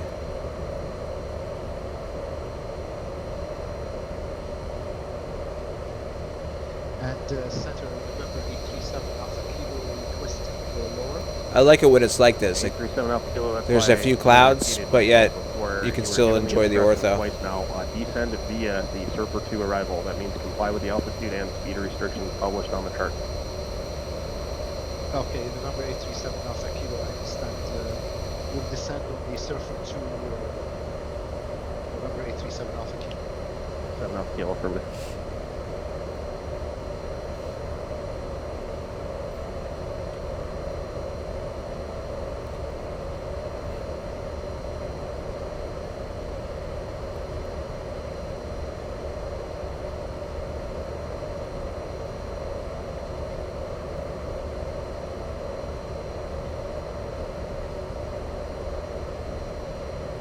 Alright, so we have a nice, pretty heavy cloud layer here. What I'm going to do is just hit Kavik, just so we can enjoy the scenery, since we're up at cruise.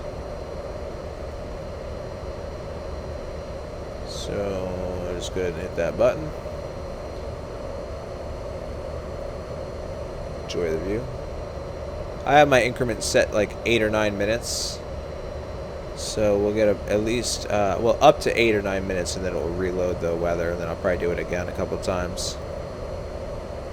Unless it's partly cloudy again.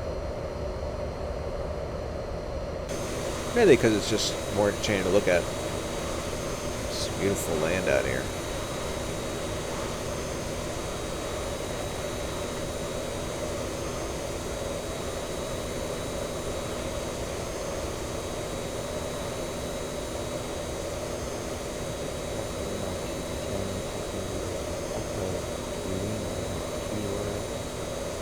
I think that's a controller.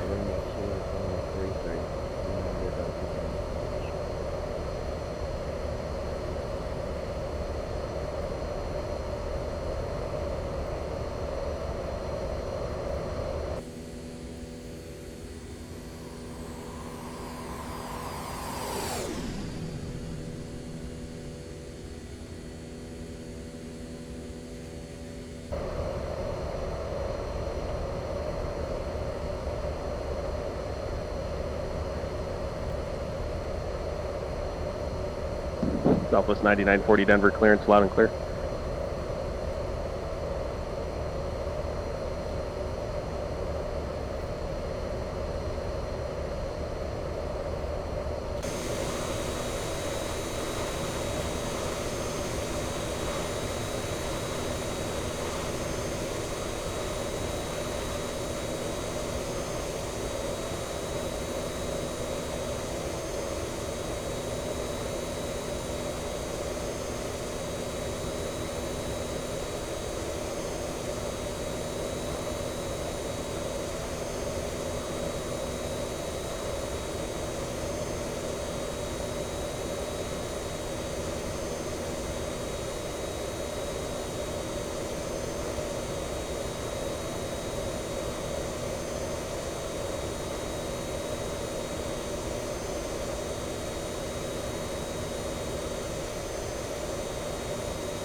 You don't anymore. Can't pass the physical. Ah, man, I'm sorry to hear that. That sucks. Well, hopefully, you know, even though the FAA isn't allowing you, hopefully you're under good medication control or whatever they got to do. Keep going.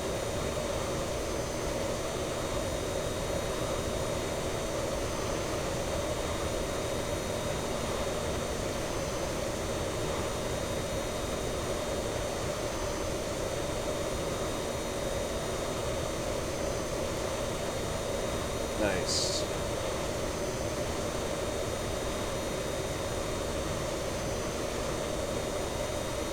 Yeah, for sure.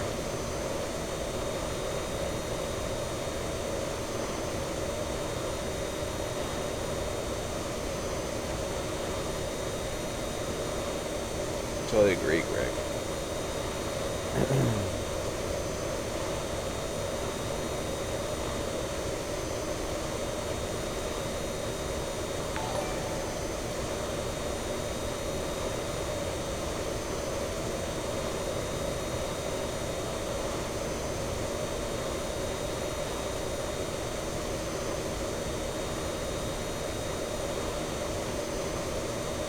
Human droid.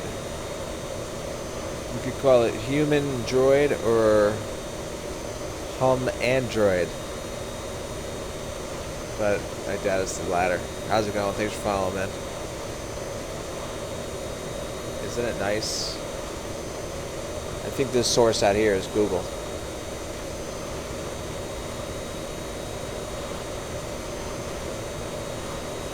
This is actually G2XBL stuff too.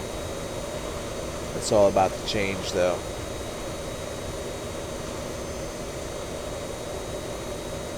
The photo will look the same, except for some photo sources that like were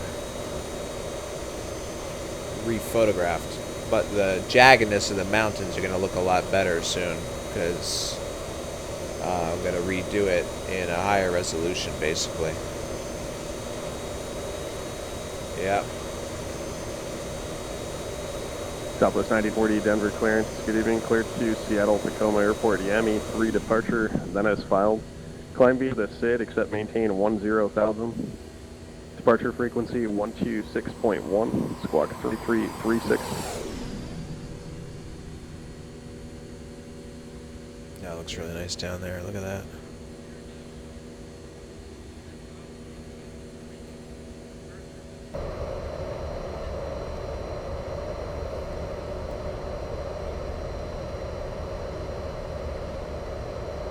Terabytes. 9940 read that 6.5. And I have most of the US done.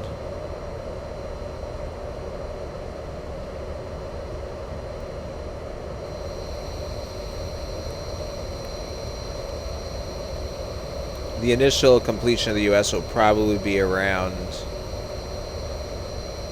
7 terabytes, I would take a guess. But then when I redo some of it in Ortho XP, because it'll have like a triple zoom level, you know, depending around the airports, that'll add to it. So maybe add another terabyte, I'm guessing.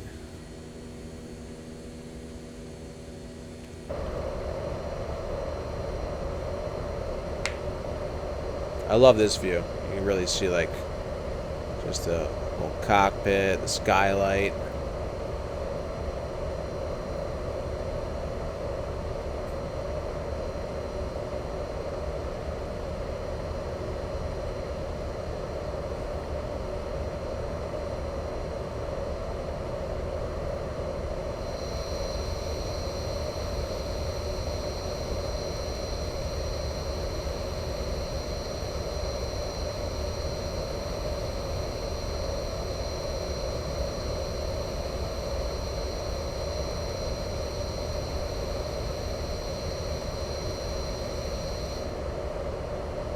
See, we're coming up on Tahib.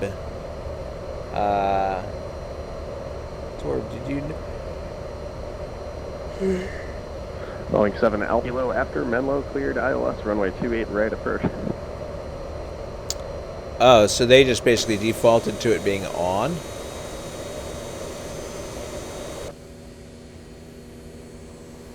I thought X turns on like the super smoke. Yeah, I just hit X, now it's really smoking. So this is X, this is X turned on. It's like the smoke puff show, you know? And then, hold on.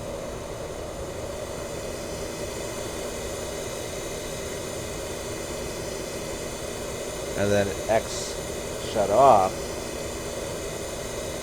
And then we just have the regular attempted contrail look. But unfortunately it's kind of gray. But X Enviro is kind of hiding some of it. Mainly because of like an X-plane limitation.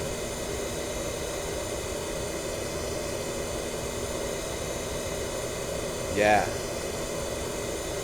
The rear lounge vent opened. Nice. We were exercising our overfly rights over Colorado. The passengers were having a good time back there. The cabin got a little smoky, so they said, listen, we're going to open up the outflow valves in the party cabin. And all of a sudden it was like, oh, there it goes. Those X-Enviro birds got baked.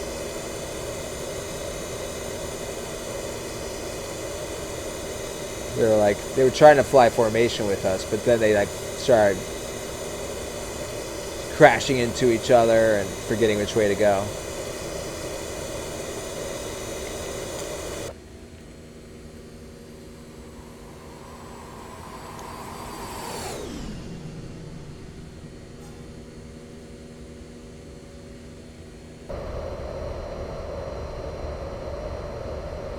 Check out that right there.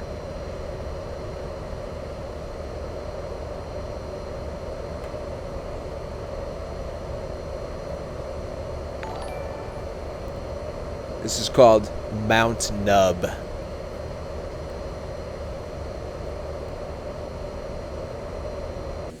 I don't know, Jedi. I'm not sure. The FAA reserves the right to prosecute for crimes that if the flight had originated or is going into other areas as well. So in other words, if you did something on board a flight that was not in New York yet, but it was illegal in New York, and you landed in New York, I think they can choose to prosecute you.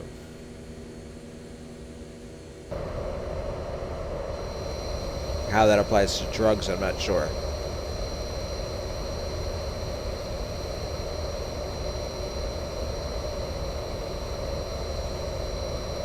It would actually be a federal thing, not even necessarily the FAA.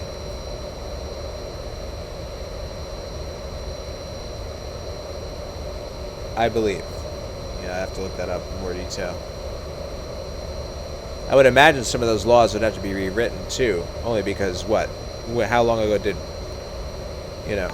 marijuana become legal as far as recreational?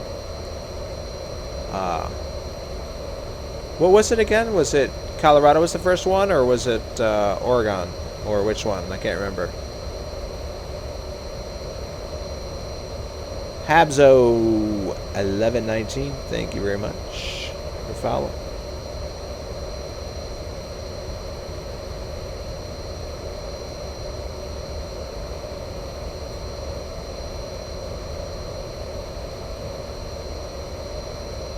New movie idea: roaches on a plane.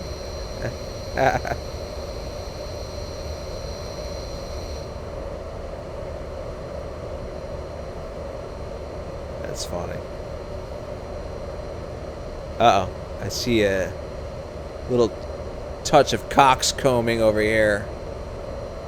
We're not even close to the standard coxcomb region. Southwest 9944, the ramp is not controlled by us anyways. You'll want to give us a call short of the nearest taxiway. You can plan runway 25 for departure tonight if that works for you. Just give us a call short Aaron of taxiway call. Rogers. How you doing? Aaron Rogers is GOAT.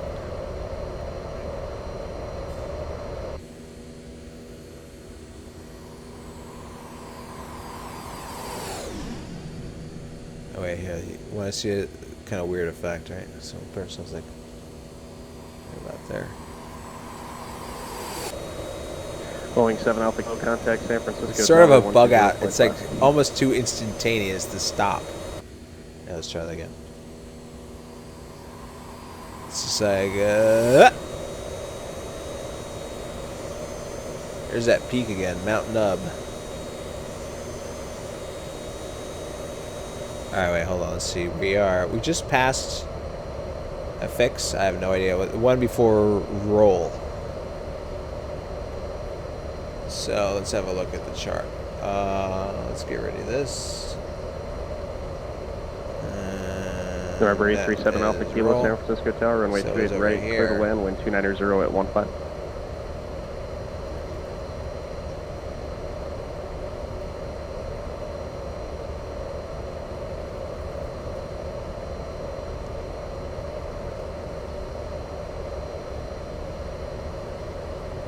That doesn't look like that would be Mount Nub. This is too big. We just passed this, I think.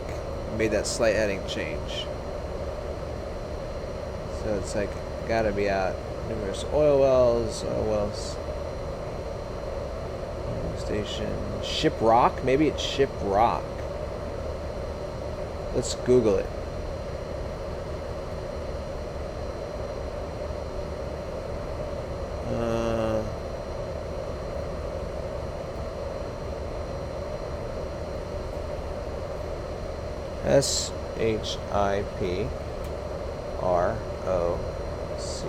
SHIPROCK.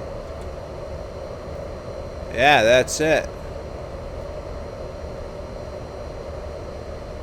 Ship Rock. Well, that's interesting. Look at all that coming up to it. Do we have that? Yeah, that's it right there. Look at that. The little flange coming in. Whether or not it's actually in 3D. Hold on. Let's zoom in on it again. Yeah, it is. It's a little bit up raised right there and there. I bet that would look really good in Ortho 4XP though. That Ship Rock right there.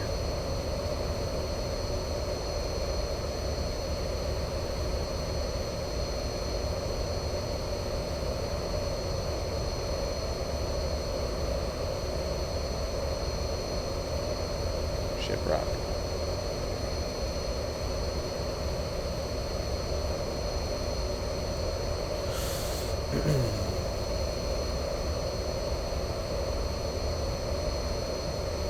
Let's see.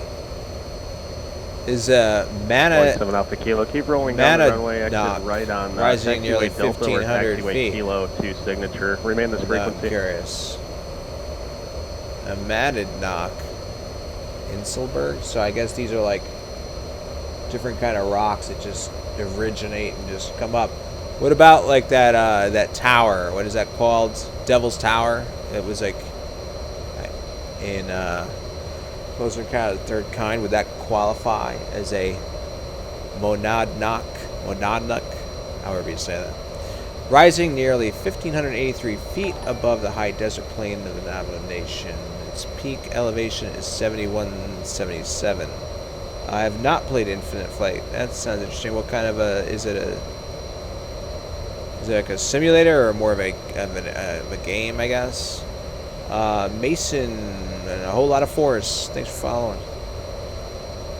The Navajo name for the peak, I won't even try. Rock with wings, or winged rock, refers to the legend of a great bird that brought the Navajo from the north to their present lands. The name Shiprock Peak, or Shiprock, derives from the peak's resemblance of an enormous 19th century clipper ship. Americans first called the peak the Needle, name given to the topmost pinnacle by Captain J.F. McComb in 1860.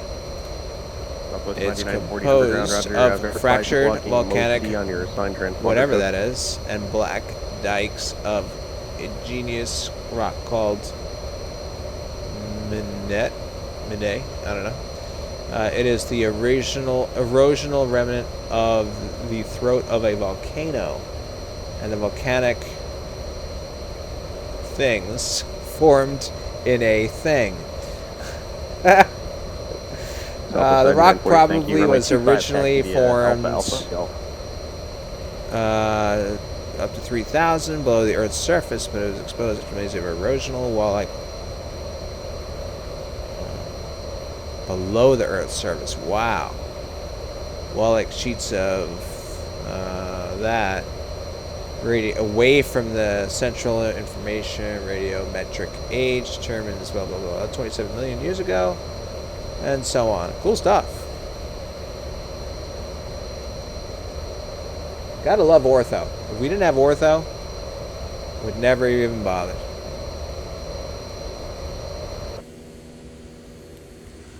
Alright, now we're over Grand Canyon ortho.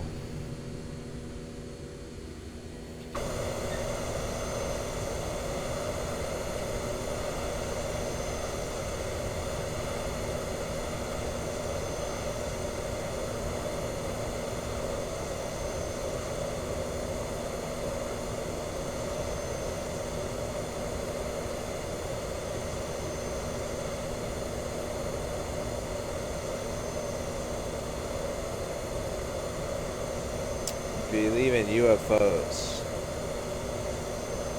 I believe that there's life out off of our planet for sure. I also believe if they're smart enough to get down here, they're smart enough to remain undetected, I'm guessing. But whether or not there's some advanced civilizations that have figured out space travel and are able to get around the universe in a acceptable time frame, I don't know. Look at that out there. Wow.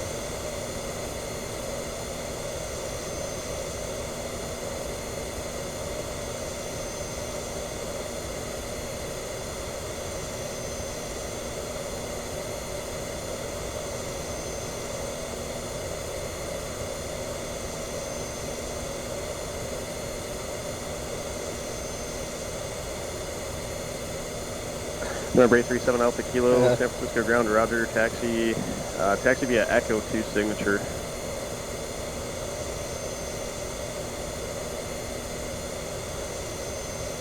I wonder what aliens think of Trump. Oops, sorry, that shouldn't get political on Twitch. Yeah. 7 Alpha Kilo, you can taxi straight ahead. Signature would be just ahead to your left. Basically that pad that's right in front of you. Fake human.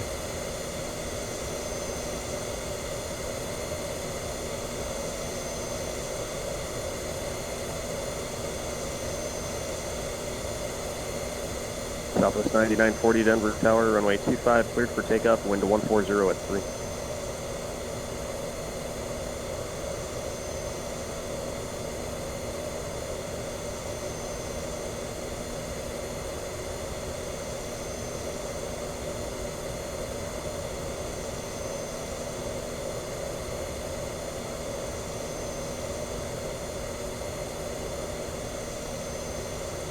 Oh, no kidding, Megamoss.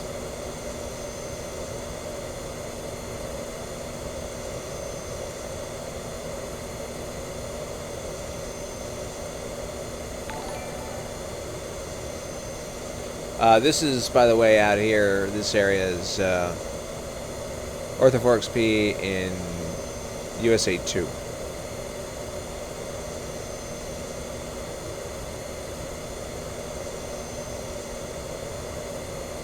The Cisoletta. 93, how's it going? Thank you very much for following.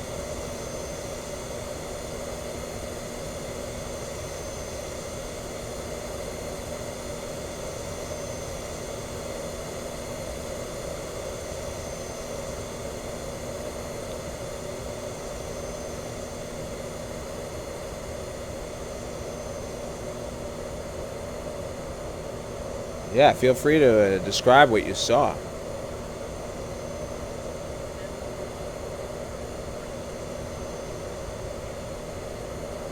Southwest 99, contact Denver, departure.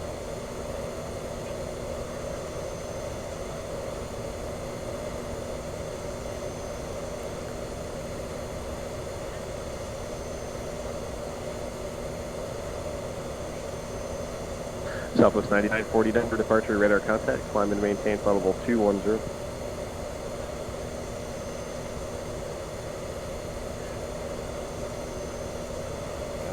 Yeah, airborne Southwest stuff. 9940, climb and maintain flight level 210. I feel like there's been a fair amount of real-life pilots that have reported sightings.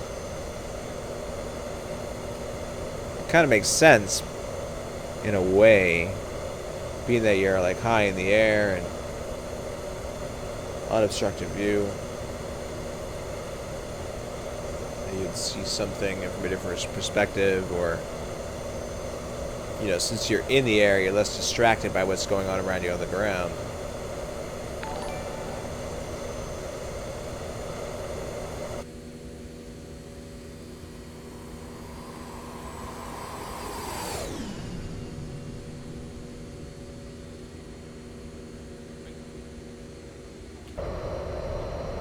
Marcus Aurelius, thanks for following.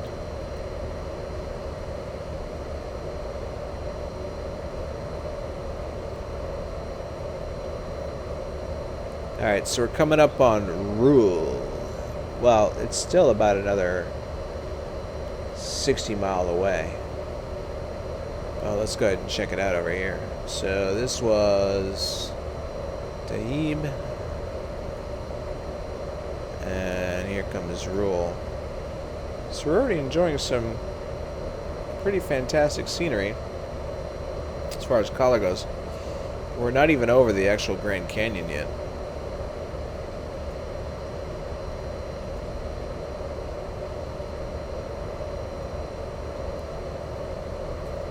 November 837 Alpha Kilo, roger, have a good night. So it's going to get even better.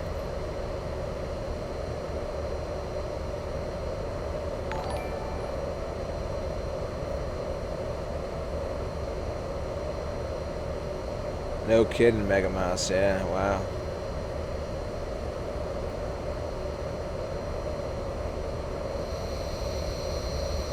So yeah, to that I would be curious, like, hey, Montage Beasts 77. Now do you think that the main thing is because they would say, alright, this guy's unstable, you know, which we can't have in the armed forces, or would they be like, this person's reporting sightings of top secret aircraft, even though we're going to let him think it's a UFO, it's only a matter of time before he starts saying they're flying around top secret airplanes. You know, make that kind of thing.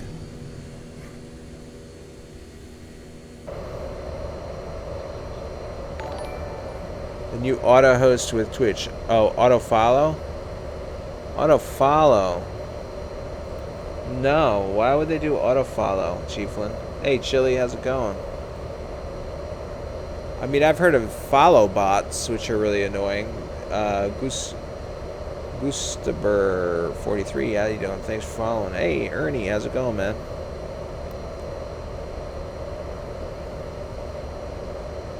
Ninja with guitar.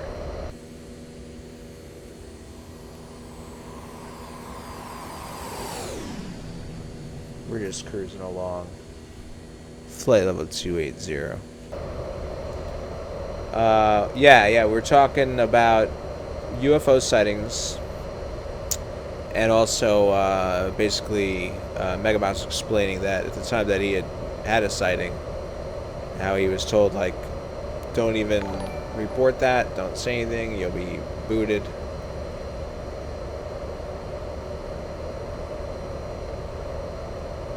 They would think you were nuts. Gotcha. Okay. Jake Miller, 46. How you doing? Thank you very much for following. Welcome to our flight toward the Grand Canyon. Southwest 99, Oh, look at contact that. Denver Center 133.6. Let's get outside and enjoy the view.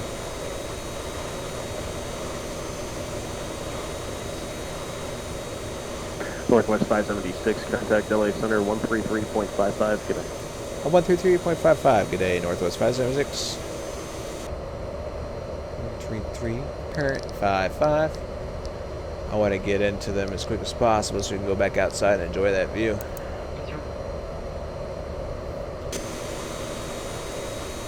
Or 1044 Romeo, Roger. Romeo 200 taxi via Alpha.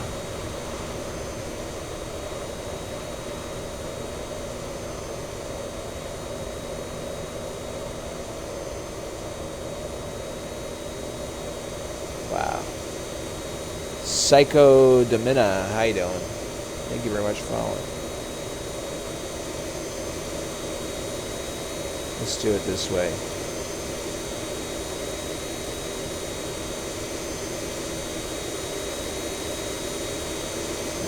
November 497 Tango Charlie, Burbank Tower, left turn on course approved, runway 15 cleared for takeoff, wind 150 at 7.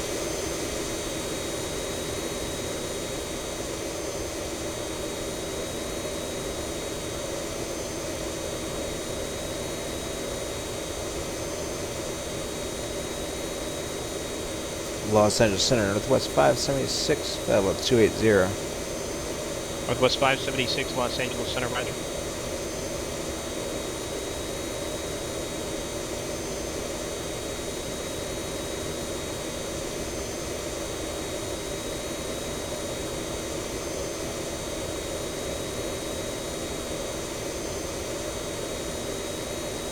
I guess, yeah, I guess it would depend on how you would report it.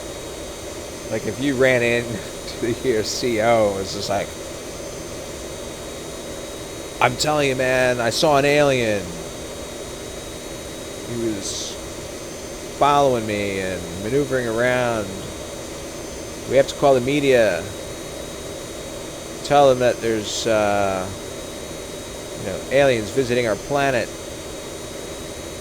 Versus saying something like, we saw some sort of some kind of vehicle up there. Couldn't identify it because of the way it was flying and the lights, and can you tell us if there's any kind of testing going on or anything like that?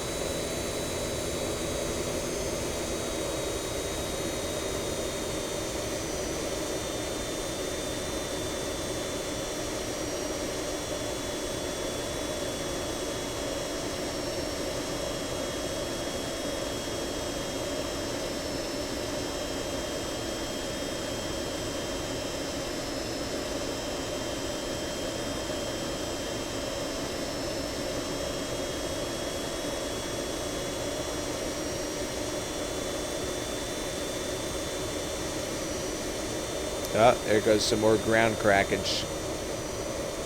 That's going to be nice.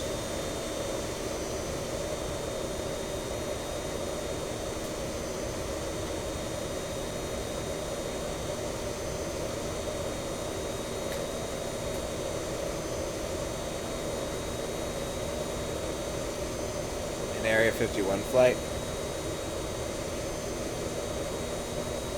1044 Romeo, San Luis Tower, runway 29, clear for takeoff, left downwind departure approved.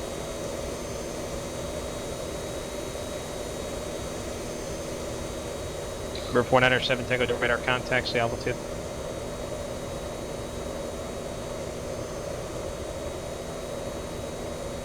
(107 Tango Charlie, Roger, text SoCal 134.2.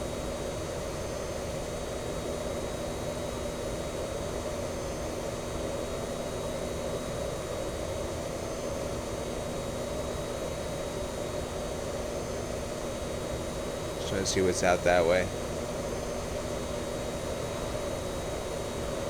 Oh wow. 107 Tango Charlie, SoCal approach. The Burbank altimeter 2991, VFR altitude pilot's discretion.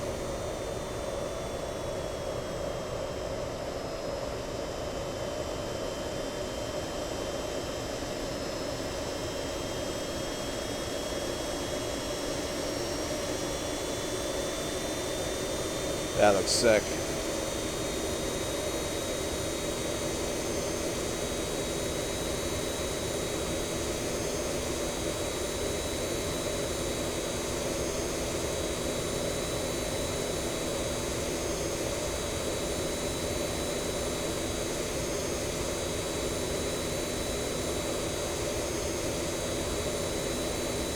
Ah, you gotta take off already?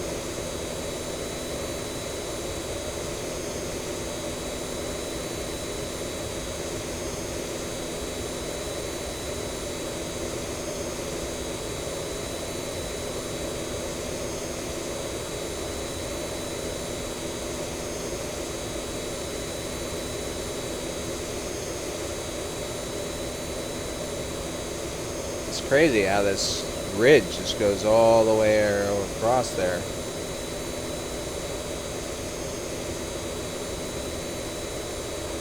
Swim back the other way.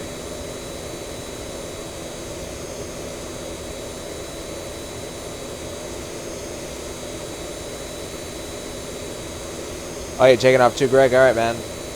Oh yeah, it's 12:30.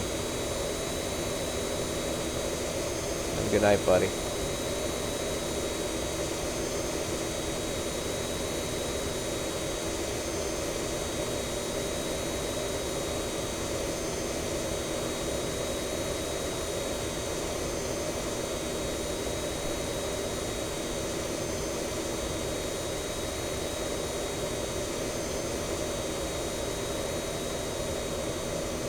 Spin around and see from the other angle.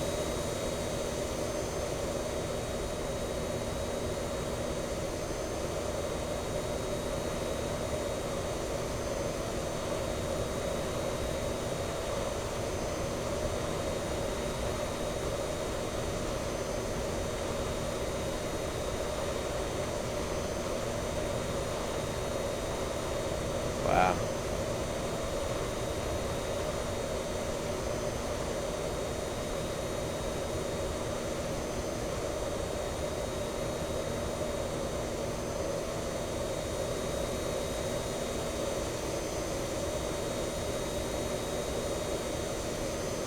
Shared cockpit? Yeah, I have to get back into that eventually, you know. I think if I do any shared cockpit with anybody, and if it's not Jason at first, I'll probably, there'll probably be a contract out on me. But yeah, I would check that out. What airplane are you thinking?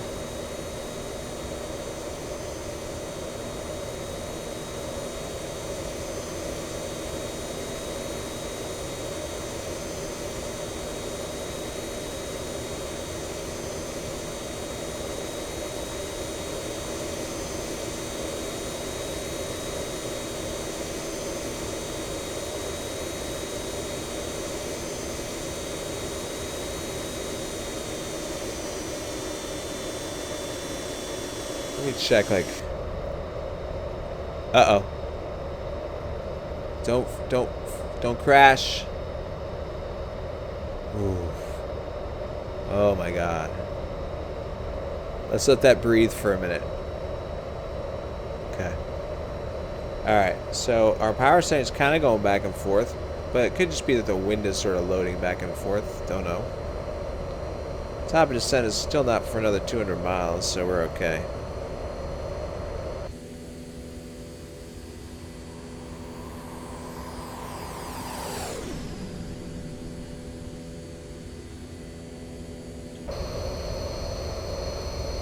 Passengers on the right side of the plane have enjoyed quite a bit of the canyon. Oh, and the passengers on the left side of the plane are enjoying it even more.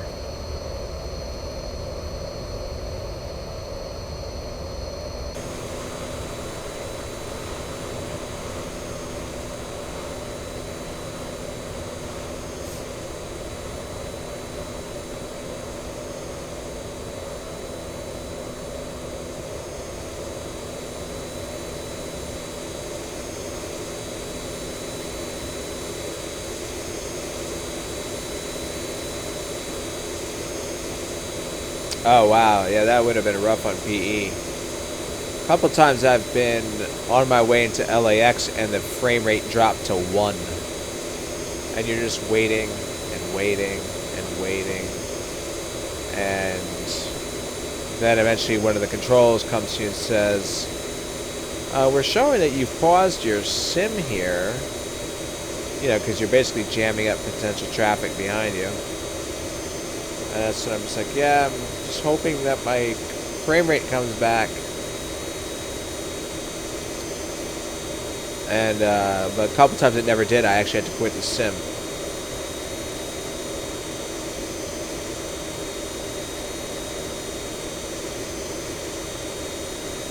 Yeah, well, there's just a lot of stuff going on over there. And then if you're on Pilot Edge, you also have your CSLs loading up.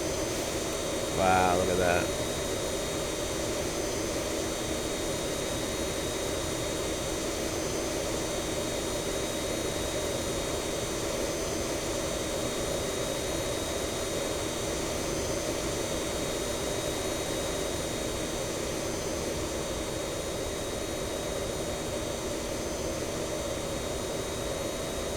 Have you? When was the last time you updated it? Because he did an update of that like a little while ago, but he fixed up some areas that were killing frame rate when after it first came out. So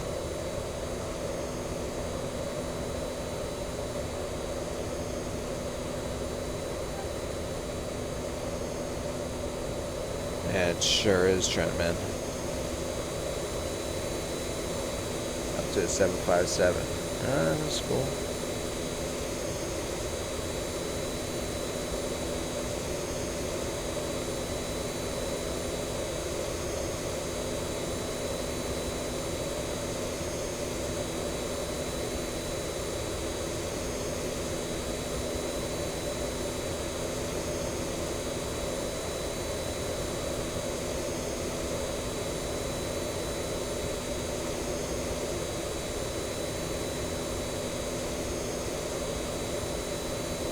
Wow, that looks really good.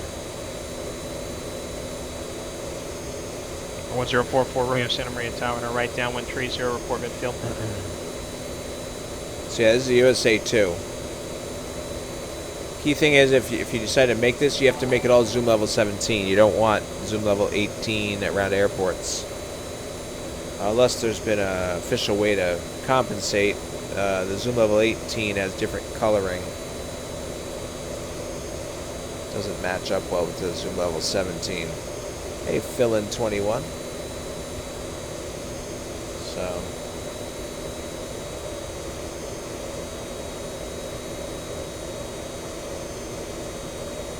53.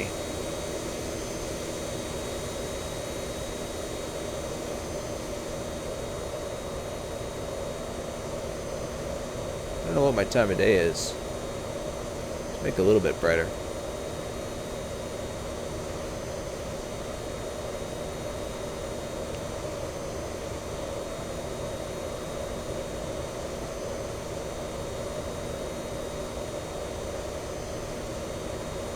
Let me know if I went too bright for you guys. The brighter you can see like the different color variations a little bit better.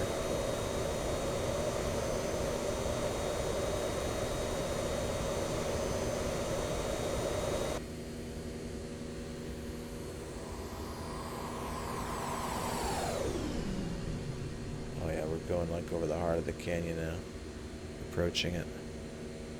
As if it wasn't good enough.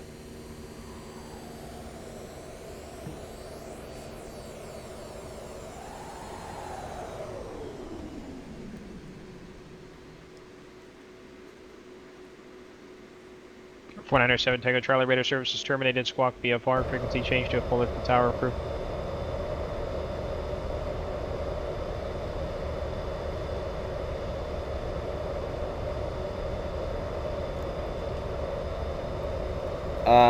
After 66 connect SoCal approach 135.4. You just use like aliases to read the ortho. I mean, I haven't done it that way myself. I'm guessing it's the same as, like, I have extra internal drives basically symlinking the folders and files into your X-Plane folder. Raptor 66 SoCal approach, the Ontario altimeter 299 Earth right. I don't know. Yeah, it Mouse. is. The last couple hours usually like that. Would like to finally do that one day. At least you get to fly something.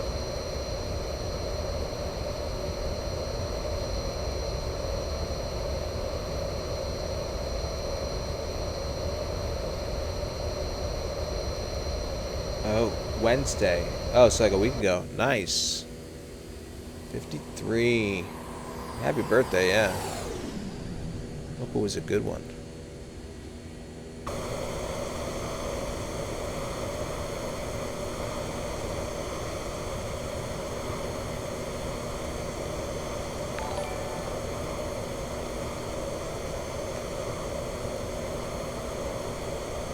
One under 7 Tango Charlie, Fulton Tower at our right base 24, clear to land.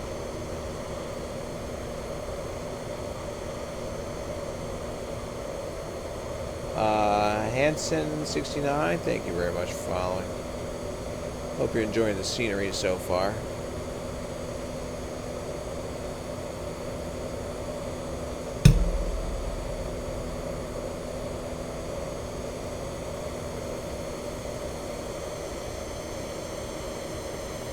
So how many feet AGL are you when you do that?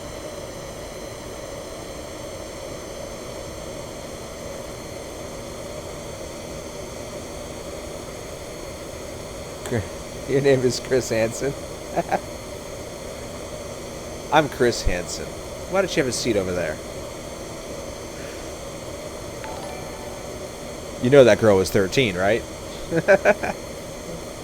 Isn't that the guy, Chris Hansen, that does those shows? It's awesome. Wow. Look at that. That's just insane. Sea Dog the Gamer. How you doing, man? Thanks for following.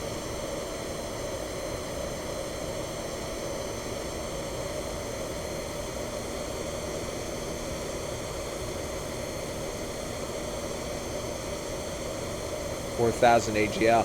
That's got to be nice. Wow. Is there a lot of traffic?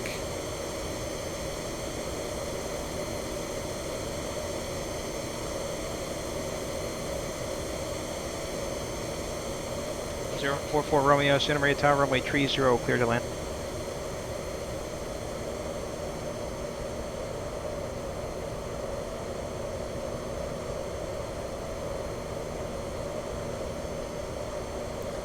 So you're saying that your real name actually is Chris Hansen and that you didn't just create a screen name based on that character? I thought maybe you were joking around. I would imagine you get that. You know, anybody named Chris Hansen probably gets that all the time. Most people named Chris Hansen are probably, get that, have practiced the eye roll for that moment.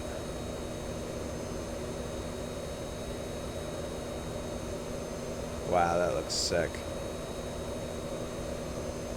We're heading over to John Wayne, Orange County. And we're going to land at a really nice rendition of that airport made by GPB 500, who was here a little while ago.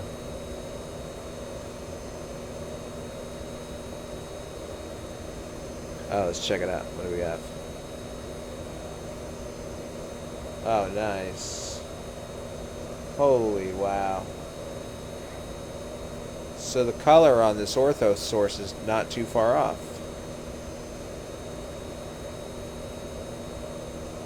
Just according to the first link I just clicked on. Damn. Well, let's look down.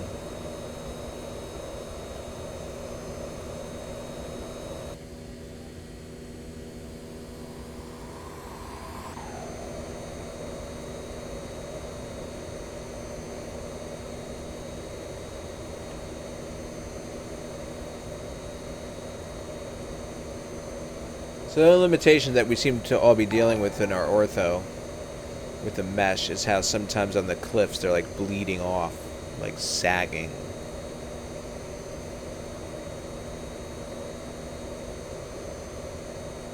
Other than that, it looks pretty damn good.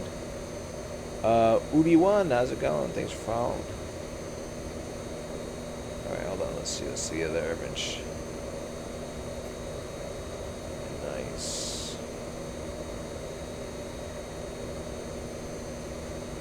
Wow. Raptor 66 traffic, 1 to 2 o'clock, 4.5 miles opposite direction. Altitude indicates 2,200 on type unknown.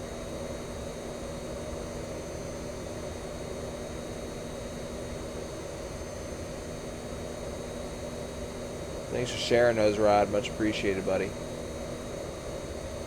Feel free to fire out more if you have them.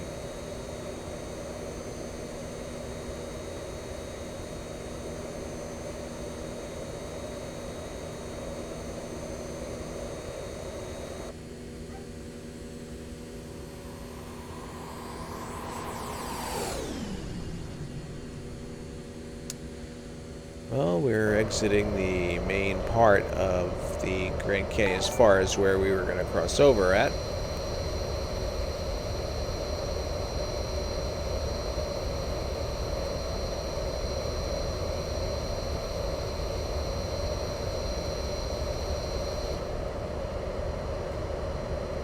Let's dial this back a bit. Chlorap, thanks for following. Top of descent is at about 105 to 110 miles away. While we're up here, we'll have a quick look at the actual arrival. So we can get rid of 1044 Romeo taxi to parking on Alpha. Remain this frequency to pass the Cat 4. So we're coming from... So this has multiple transitions into Disney. Nady, Maru, Needles... Himdu, Emerald, and that's just assuming that these are the only ones. Sometimes they'll list these as transitions as well, you know, like different points you can sort of join in at. Well, let's count them. 1, 2, Raptor 66 travel up 3, to 12 o'clock, 4 miles eastbound, altitude you got indicates 1, 2,300 type 2, of 3, 4, 5, 6, 7. So, yeah, like Larson is a transition. So you could be coming from here. Raptor 66 pick it up from stretch here and go down. now 11 o'clock. Instead of going, have to go 65 miles back 3 that way. miles opposite direction. And so on. Anyway, so we're coming from the Maru transition. And at or above 280, which is what we're at now, 280. It's a hard speed at Gitter. Raptor 66, that trap now looks like it's maneuvering to the northeast. Suggest a right turn of about Aspen, 20 or 30 degrees. At or below 13 at Cadden, E-Rock, okay? And then 8,000 at Disney. Then after Disney, Raptor 66, sorry, I didn't hear that you had the basically only traffic have in another sight. 3 miles to go navigation. toward Jayward, which we're going to expect radar vectors to our approach. So the lowest altitude the arrival has for what we're doing, assuming we did the whole thing, is 8,000. So at one point, if it says descend via the Disney 1, I'm going to dial in 8,000. But he might give us like a little altitude before that. Let's have a look out here now. Hold on. Sorry, I'm going to get caught up with you guys just a sec. 497 Takeoff Charlie, taxi to parking on Alpha. Remain this frequency to passing the Cat 9. No. Still a ways away. Oh no, wait, we're going to be way too far south. Never mind. Okay. Is that Lake Mead up there, I think? Maybe? Up that way? For a minute I was like, oh, maybe we'll get to see the Hoover Dam, but we're too far south. Okay, did I see my previous post comment? Let me go up. Christian name. You were born on Christopher Columbus Day. But you're, okay. Alright, that's cool. Harold, but you go by Chris. So welcome. So on the older mobile version, you can run Twitch Oh. So you could do that little pop out on the mobile one as well. I've never tried it. I go on the mobile quite often, but usually for short periods of time. 'Cause everything's just so tiny on it. And then every time I go to type something, the video stops.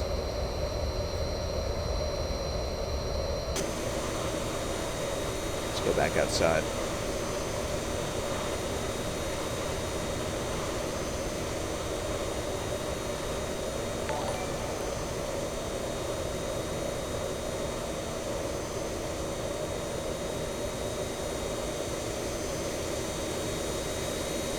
Shared arrival. Oh, yeah, Ninja, it is. Rocking game time. How you doing? Thanks for following.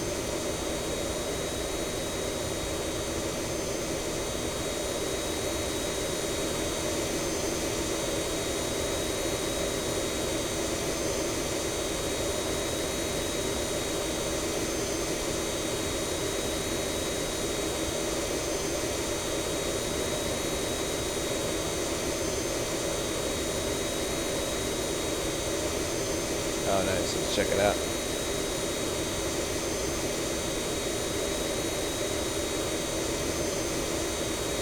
Holy cow.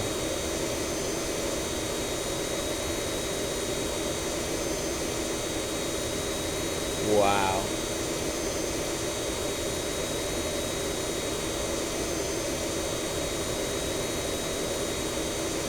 That's awesome, dude. Have you ever flown over Bryce Canyon? I've never been to Grand Canyon, but I've been to Bryce Canyon, and that was just amazing.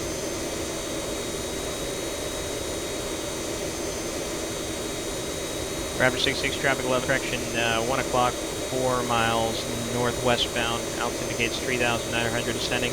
Typing up.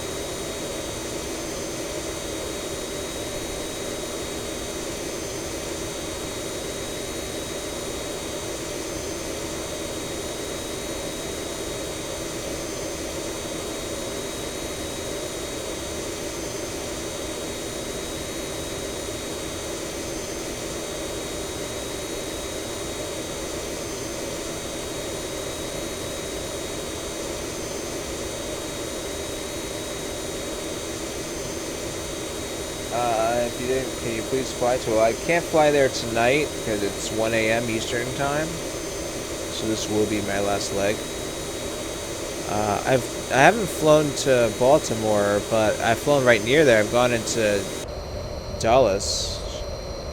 We like to shoot the River Visual Runway 1 over there. So it's probably our primary motivation when we go there typically.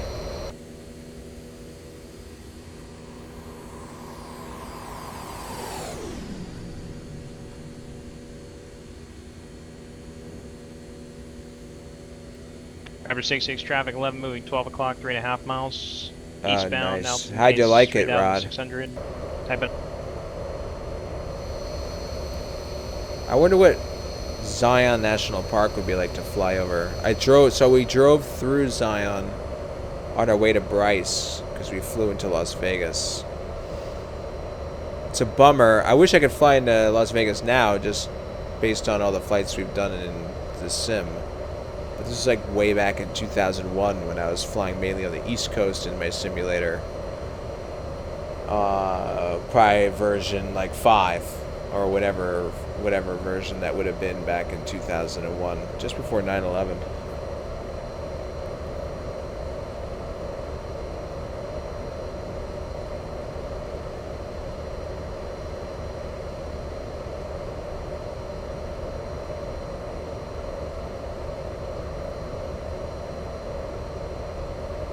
Ernie, I hear that, buddy. I think I was away from the computer at one point for almost 2 weeks, and then in general, if it's sunny out and I'm off,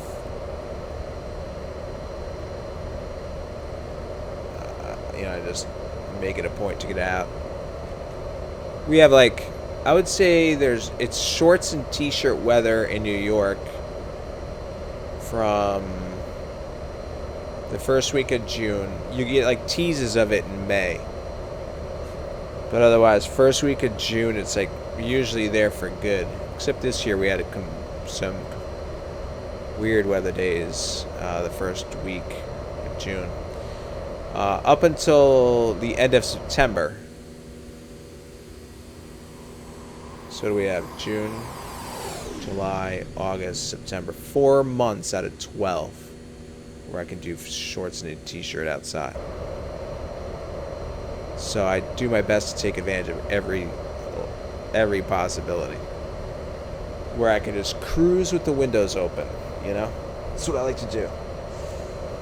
Just listen to my music, cruise with the windows open, and wearing as little as possible while remaining in a socially acceptable fashion as far as amount of clothing for my gender.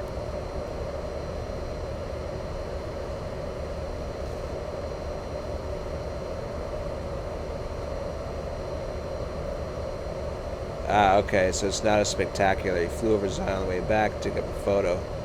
16.5 wasn't that great. That's interesting that you say it wasn't as good from the air, but I guess that could make sense because when I was reading up on Bryce Canyon, you know, some people were putting comments saying, I've been to both Grand Canyon, Bryce Canyon. Northwest 576, descend on pilot's discretion, maintain flight level 240. Okay, pilot's discretion 240, Northwest 576. So I'm not going to begin a descent until my top of descent, unless he requests that I begin it sooner at one point. Okay. And so some people that seen it from the ground said they liked Bryce better because it was smaller, so you could like see the other side of the cliffs and the rocks better, I guess. But I could see how from the air it might almost be too small. You know, like when you get that sort of aerial view, I would imagine it changes it quite a bit. And the is the org forms down for anyone else at the moment? Never mind, it's back up.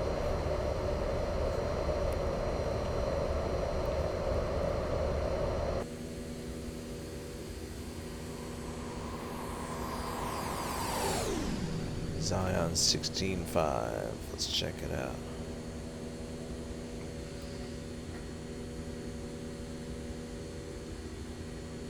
Wow. Wow. That is really cool.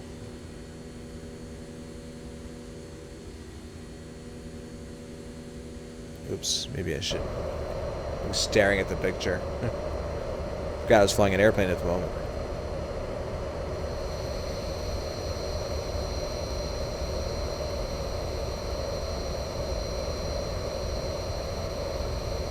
Raptor 66, contact Ontario Tower. When did you take these 120.6. pictures? Recently? I mean, these are all in your new Cirrus, huh? Uh-oh. Come on, don't be that way.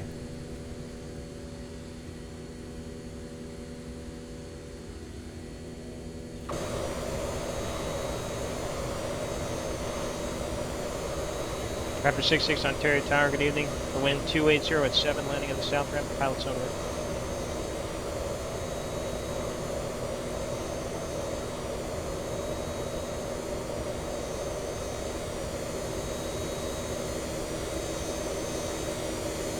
Oh, look, a little sneak cloud got in on the ortho photography. At least from this altitude, it actually looks like it's 3D with a shadow below it. Dane Flats. What's up, dude? How you doing? Good to see you, man. Hey, for those of you that don't know Dane Flats, you gotta give him a follow. He streams. He's been streaming. He's back in the saddle lately. I hadn't seen him in a while. Kojar, thanks for following, buddy. He's a fellow flight sim enthusiast streamer, and he's definitely brings a unique show to the table, a different perspective on things. Pretty cool. Very entertaining. So yeah, thanks for stopping by, buddy. Yes, I love this Northwest bowling shoe.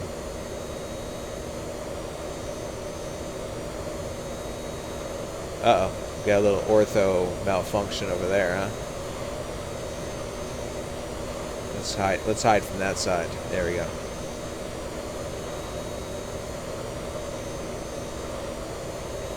I wish my room was soundproof. I would have yelled it with the energy that you sometimes put into the microphone, but my family on the other side of the house would be like, what the hell's going on over there? Alright, so we're about 30 miles from top of descent. I'm estimating that to be. Let's go ahead and dial this back a notch. There we go. So this ring is 40. Yeah, about 25.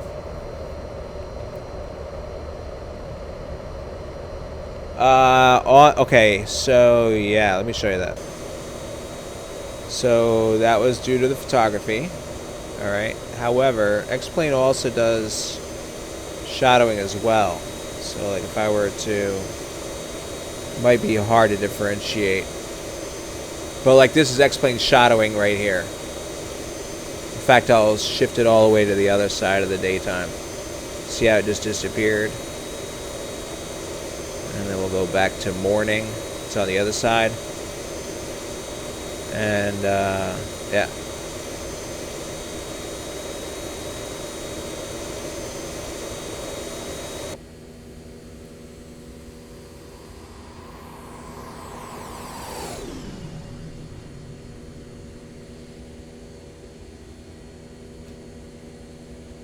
Okay.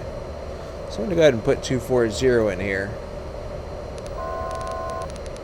And then when the aircraft leaves at 280, we'll call in. Let him know. We're on our way down. And then at that point, he might tell us to descend via. We'll see how that works out. Oh, cool.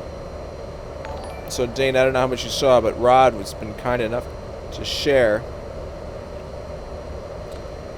pictures of his real life flying over Grand Canyon and Bryce Canyon and all that stuff, where we were basically just flying in the simulated aspect of Pillar TH1. Thank you very much for following. Yeah, exactly, Dane. It's true. So it looks like the photography was taken when the sun was to the west. At least some of the times we've seen at the moment. And I did put the sun a little bit to the west right now, so it's on the right trend. Nice pictures.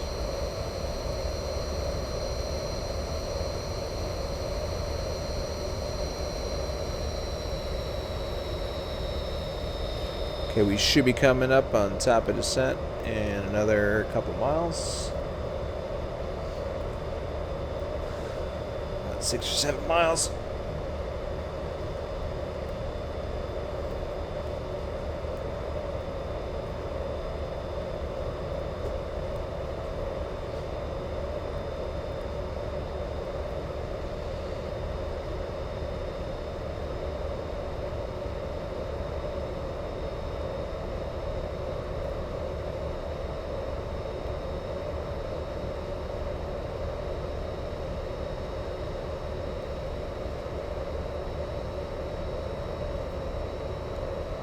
Each time these engines will spool back and we'll start descending.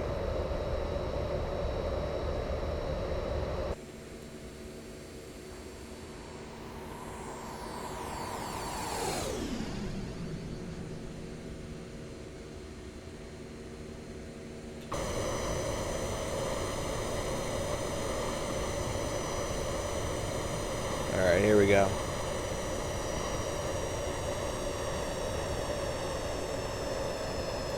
Los Angeles Center, Northwest 576, leaving flight level 280 for 240.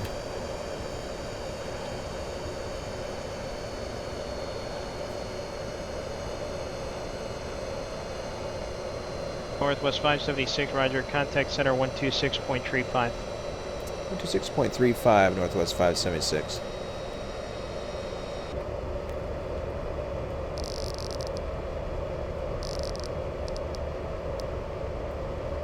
Alright.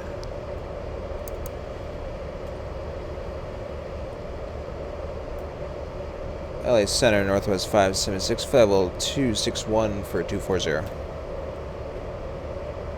Northwest 576, Angeles Center, descend via the Disney 1 arrival, the John Wayne altimeter 2992. Okay, we'll descend via the Disney 1, Northwest 576. Alright, so we're taking this down to 8. American 1616 is cleared to Los Angeles International Airport, approach 7 departure, Ricky transition, and then as filed. Okay, so we got 8,000 on the Climb via FMA. Las Vegas departure frequency We're good. 125.9er, squawk 4354, readback squawk code only unless you have a question. Speed bug is currently at about 280, and we're holding American 280, which is 1616, good. readback is correct. No coxcombing in that area. Nice.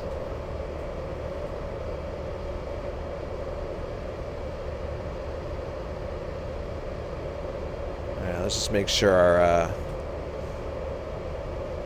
flight plan here is still good.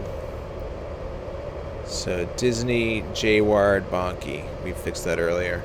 Okay.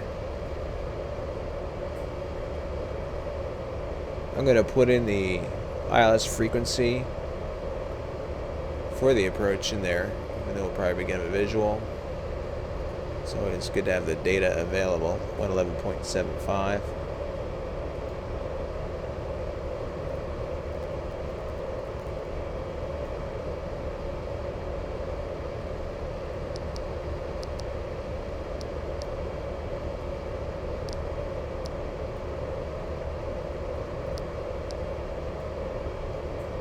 Okay. And the altimeters are standard.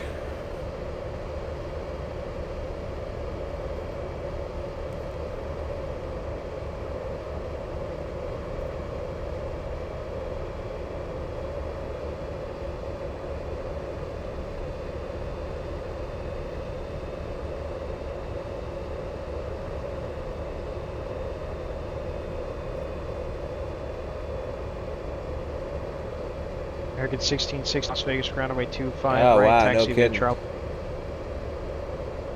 Pretty hot, I guess. Well, when I went to Bryce Canyon, it was my first time out. That was the furthest west I've ever been driving into, or flying into Vegas. So when we left Bryce Canyon, it was actually pretty comfortable because the elevation is relatively high. It was in the 8,000 foot region. And my buddy was driving, and I was making peanut butter and jelly sandwiches. So I took out a couple slices of bread, make the sandwich. It took me a while, got distracted. And as I'm getting ready to hand him the sandwich, I'm just like, wait a minute, it's like the bread is stale. This is interesting. Look at that, FMS. I guess that's idle. That's a new sub mode, I guess. I never saw that before in the previous version.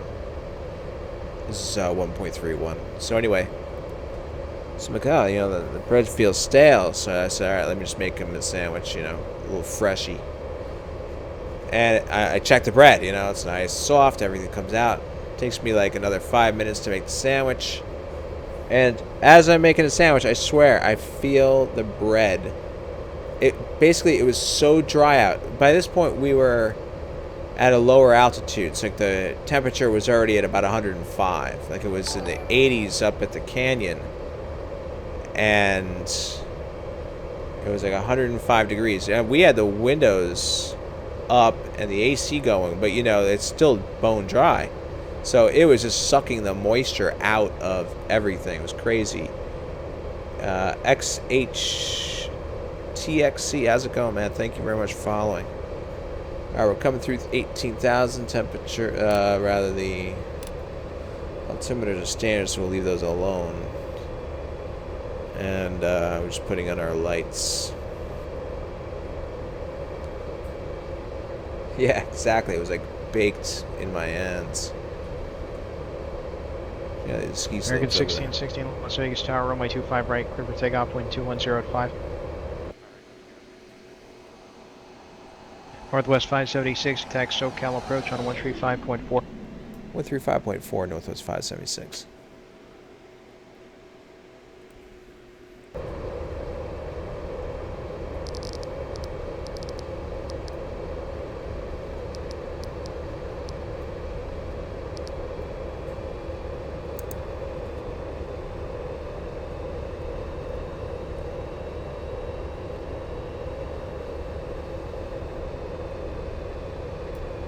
SoCal approach Northwest 576, descending through 16,000 via the Disney one.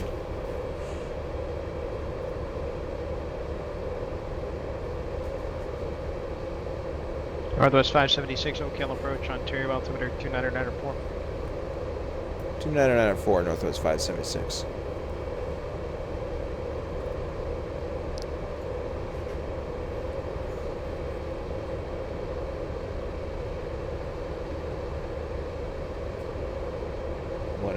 Yeah, cool down from 119. Wow.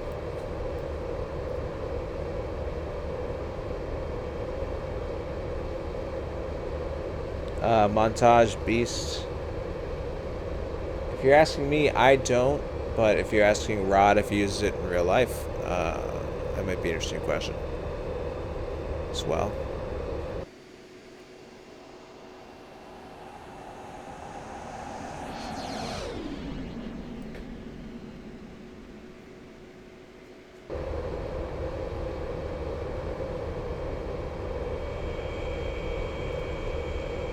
I guess this is Banning Pass, but didn't we say it was like Grogan or whatever that name was, Pass?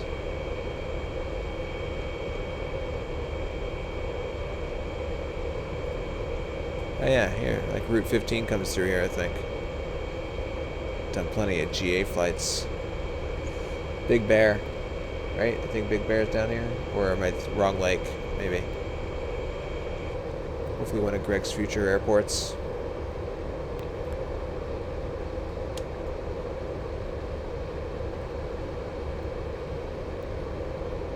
Our speed sucks. Let's get back on speed.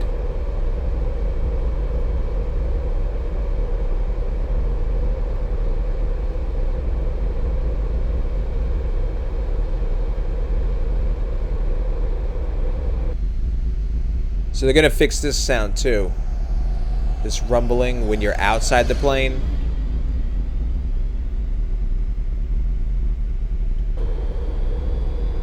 Okay, we're getting close to speed.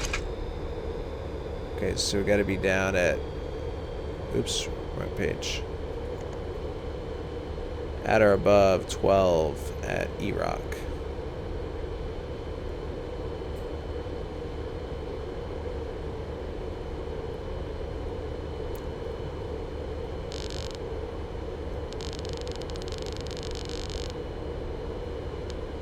Just for situational awareness purposes, inbound course.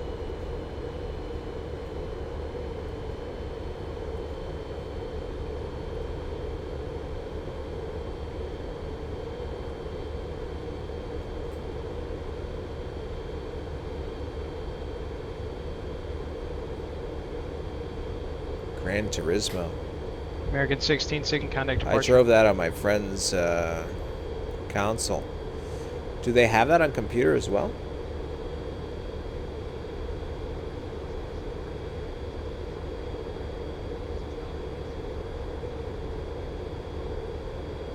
American 16, lost departure radar contact. PBS did a pretty cool thing. It was like a 3 or 4 part series on just aviation and how things work. And they did a segment on airplanes flying into like Siberia, I think. So they talked about how, you know, because of the extreme cold and how they had to maintain the aircraft like in a running state practically, and also keeping the tires warm because otherwise they would become brittle. And it was really interesting, obviously. But now I'm curious if it's super, like up to what temperature can the surface be and not put those tires in danger, the aircraft in danger.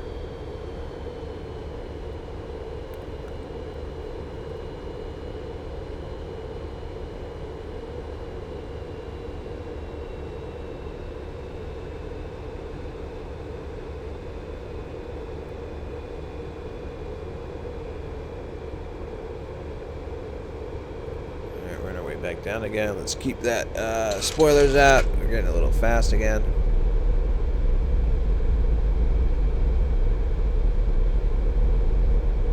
So I don't know if we're gonna get another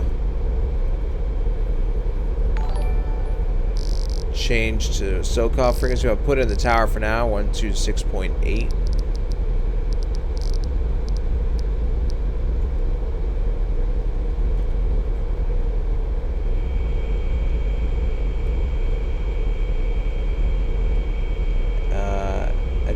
Dana Abbey, thanks for following.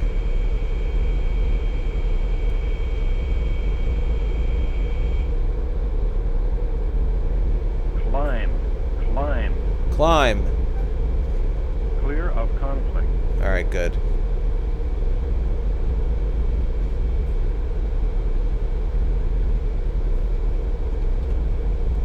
Alright, let's hope this slows down.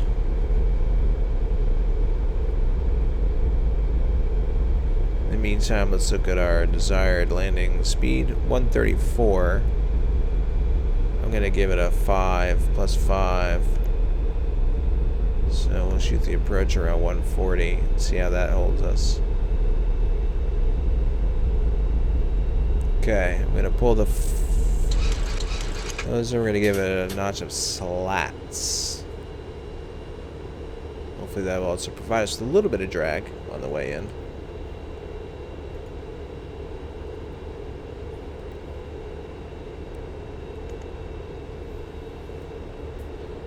So Disney, we want to be down at 8. We're still on our way down. That's good.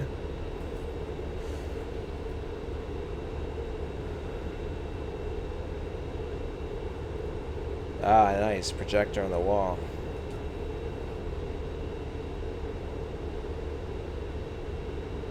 I remember the first time I saw a Microsoft Flight Simulator projected on a big screen. I was like, wow, that's pretty cool.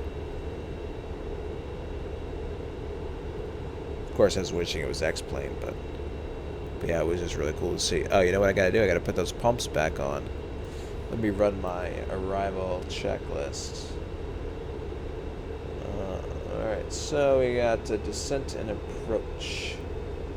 Basically, we're gonna get these suckers going. Alright. And I'm hoping that we don't need the speed brakes anymore for keeping speed managed, so go ahead and put that like that. Number 6612, clearance delivery, roger, on request. I am Terminator. How's it going, man? Thanks for American following. 1616, Connect Center, 133.55. Thank you for following. Northwest 576. Megamoss. Thank you for Contact hosting. SoCal approach 128.1. 128.1, Northwest 576. Alright, so 128.1. Normally I don't do it this way, but...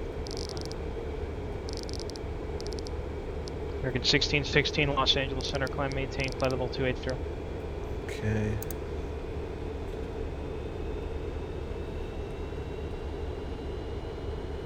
SoCal approach, Northwest 576, 8,000.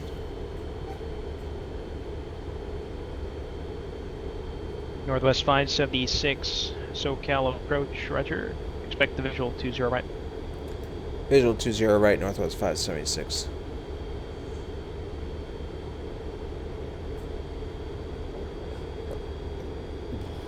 Okay, so J-Ward. He's good. The heck of that line. Get this up with our next course.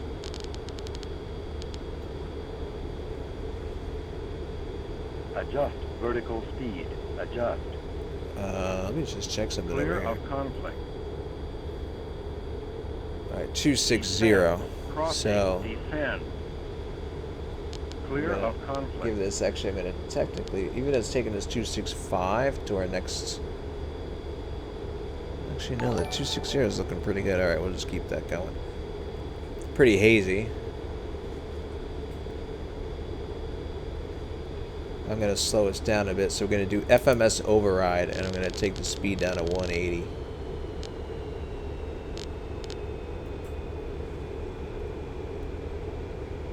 Glenn Knowles, how's it going? Thanks for following. Traffic.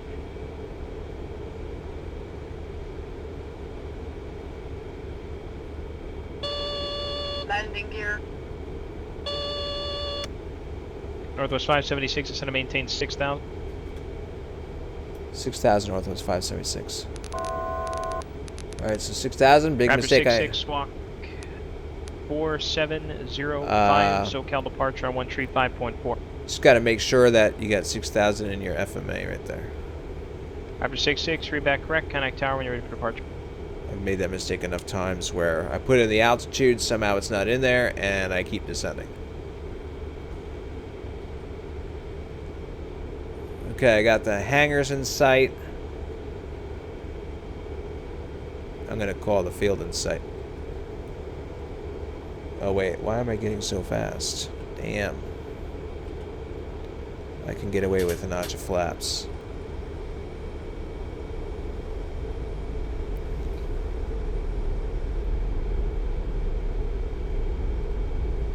Traffic. Traffic.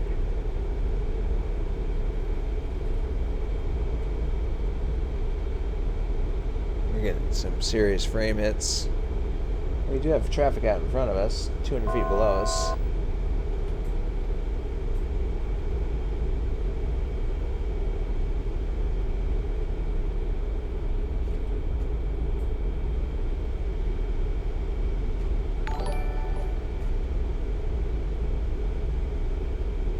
Alright, once we get out to level off at 6, this thing's going to start slowing down. I'm going to give us...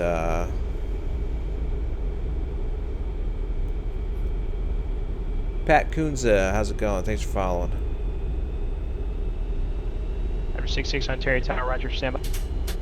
Northwest 576, the John Wayne Airport, 9 to 10 o'clock, 11 miles, report in sight.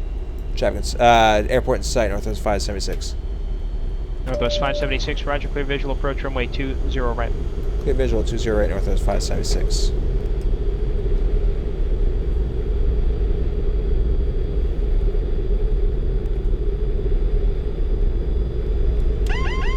Autopilot. Traffic. Traffic.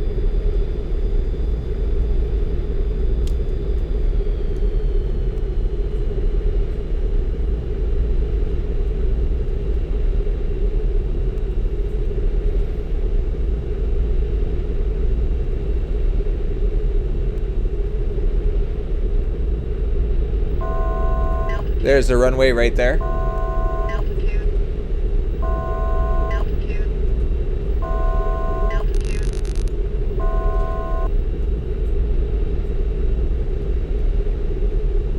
Raptor 66 Southwest on course approved. Southwest departure on course approved.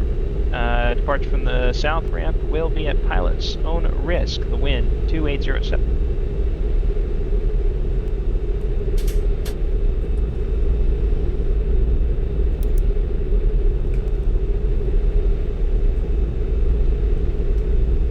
Oh, we're high. But that's okay. We got this. I hope.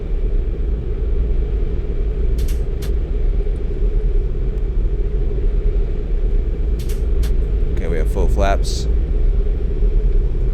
Maxing that out. Okay.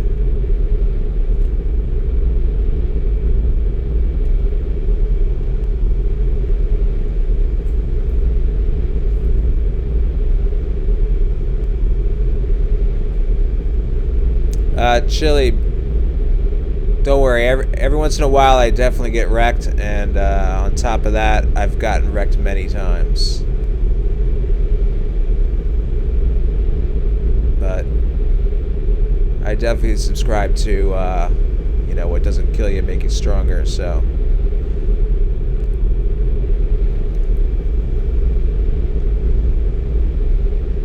But you'll get it. Flying those airlines, you're flying that 737, that's cool. I'm gonna go ahead and just hit ILS, see if this flight director, nope, this might be too late.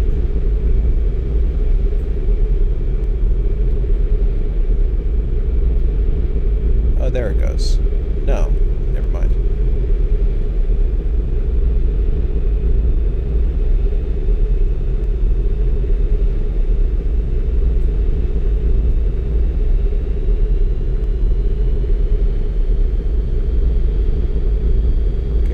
1 red.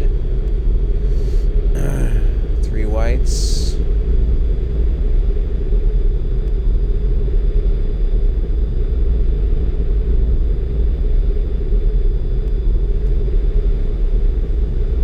Just get rid of this flight director for now. Raptor 66 radar con to altitude. Northwest 576, John Wayne Tower, 126.8. I was just gonna call him up. 1000. Over to tower, Northwest 576. Whoops.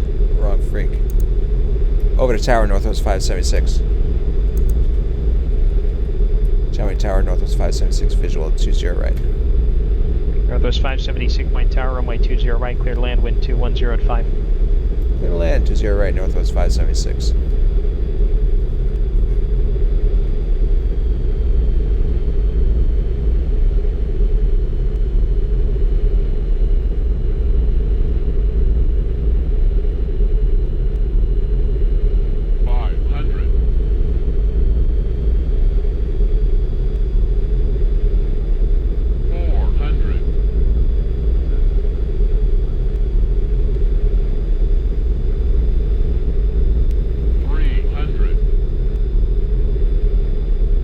About 5 by 200. American 16 Steam Contact Center 126.35. We're gonna plant it a little bit because this runway ends pretty quick. Light slope. 40. 30. 20. 10.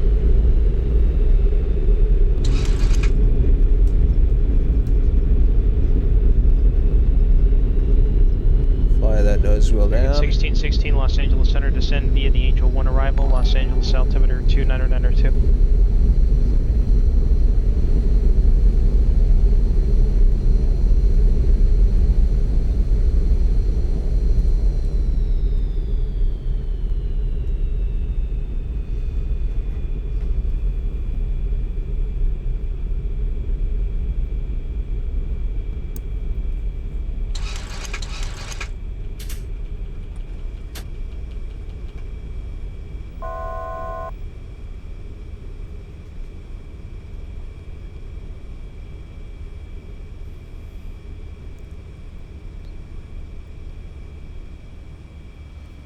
Oh yeah. Alright.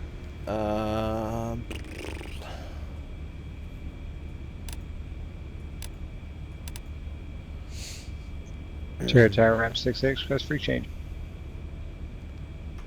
I took it to the end. Number 66, contact locale on 124.9. 24.9. Check out some replays shortly, so we're at Delta. John Wayne Tower, Northwest 576 is off at Delta. Northwest 576, join Alpha to the ramp, remain this frequency. Alpha to the ramp on this frequency, Northwest 576.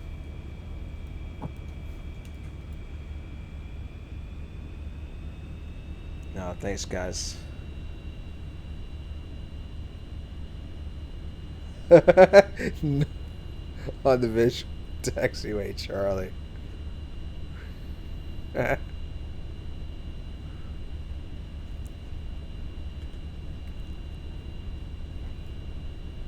It's one of GPB's fantastic Number 66 SoCal approach, feeding reporter beam Hollywood Park. airports.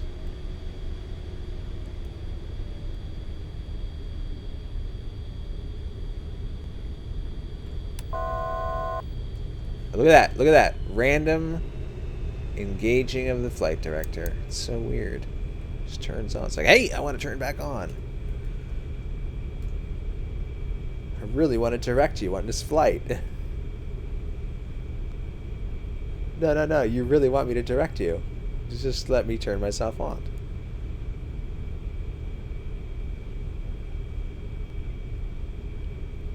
I feel like I'm the only one that gets it though. Nobody ever reports it. Yeah, Raptor 66, scratch that. Hollywood Park's not what I wanted. That's inside the surface area. Reporter beam the 91605 interchange. I definitely hope we get to watch I think the first replay we'll watch will be from the tower, because the In tower view 91605 replays at interchange this indicated airport on are the really fact cool. chart. Victor Papa Lima Foxtrot X-ray is the waypoint code.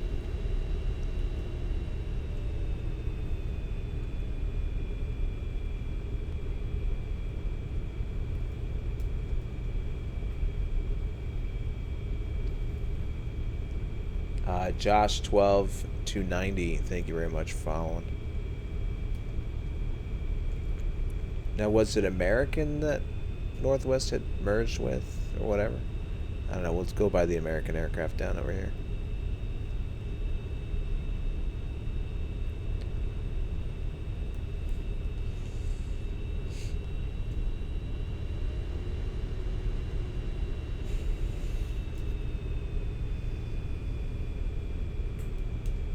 Oh, wait.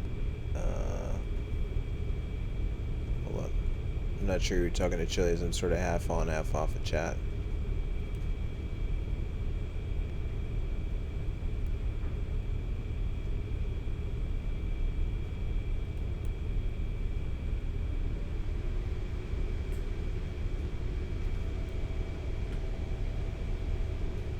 Alright, we'll pull over right over there. Look at that. These marshallers are standing at attention, just waiting for somebody to direct, like my flight director.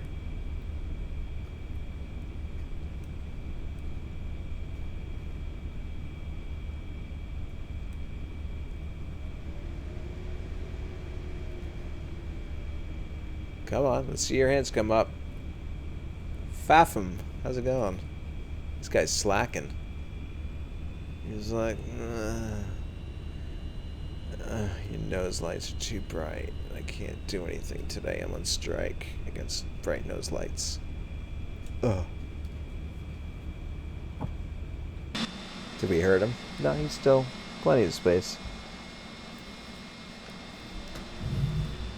I mean, we got too close. Unless we want to, like, shove this against the fuselage and have people climb out the window. But anyway, let's disconnect from the pilot edge. Disconnected.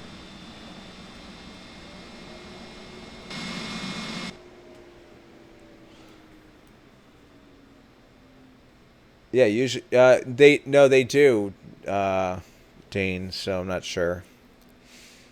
It could be that my my plugin is not updated. That does that, because I dumped a bunch of stuff from X-Plane 10 into X-Plane 11, so it could be I have like an incompatible version or something. All right, now let's go ahead and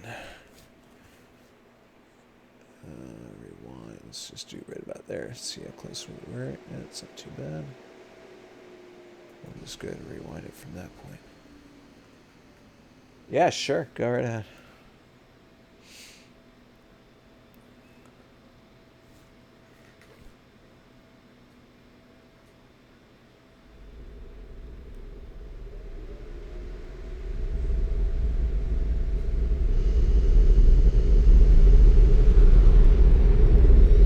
Yeah, let me just check something. All right, we're going to try this out. So you see how the X-Enviro shadow is like super lame and not matching up. So all of this is risky too.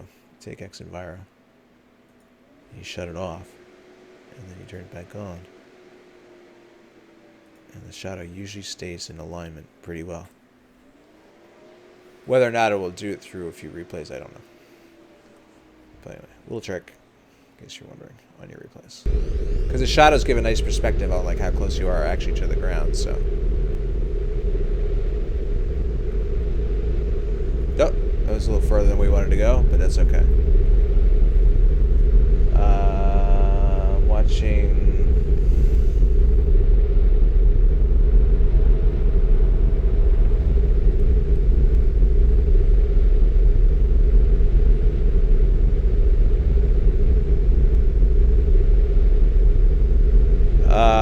When that happens, well, I don't know what she's flying, but when it happens in X-Plane, there's two things that cause it. Sometimes you have a custom airport in conflict with the Scenery Gateway Airport, which is pretty easy to fix. You just kind of get rid of one of them. Oh yeah, that shadow trick didn't hold through the replay. Hold on, I want to do the same one, except we'll just get rid of Xenviro for now. Oops. Okay.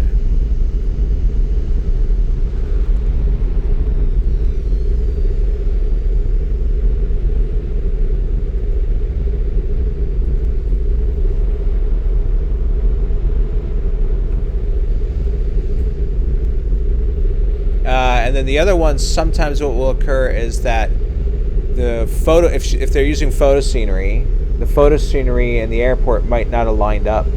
Usually that's an error in the airport database, which is also relatively easily fixable, I believe.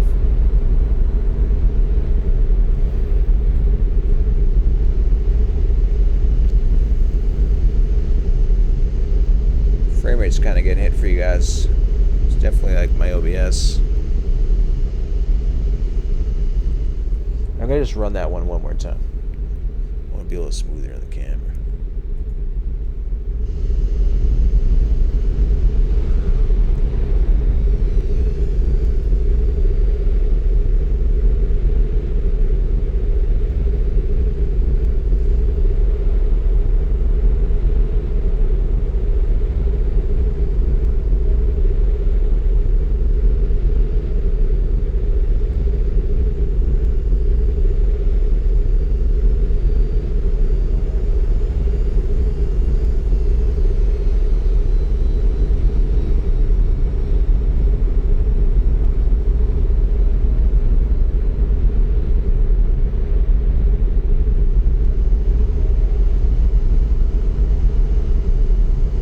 Gotta love those clamshells.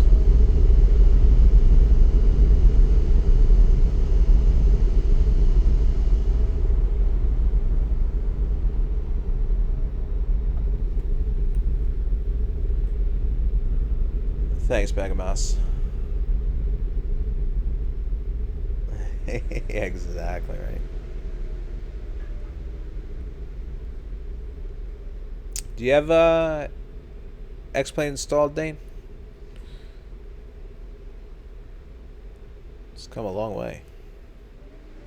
A lot of good improvements in 11.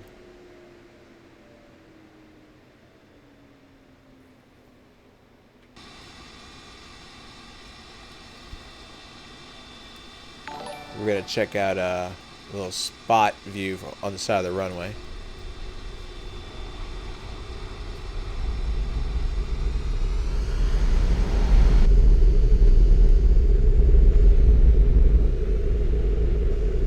Right about there should be good. Cow Extreme, what's going on, man? Thanks for following. We'll check it out from this angle.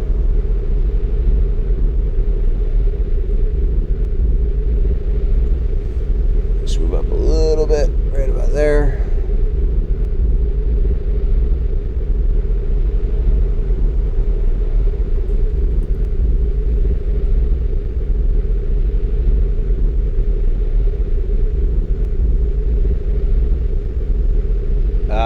That's a bummer. Yeah, that's a little frustrating when you feel like you lost out on the money for sure.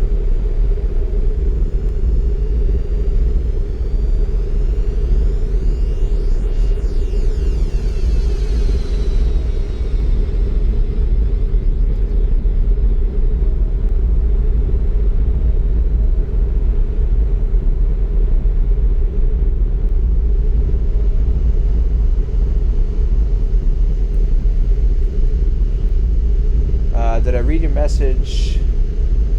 My message for you to pass the trip, man. No, I don't know if I did. Sorry, buddy.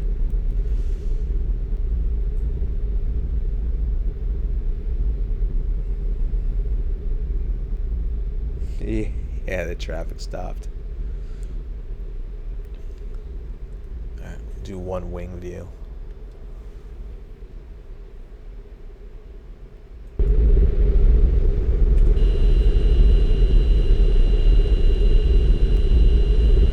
So these are our good old blimp hangars. Part of the GPB 500 scenery package.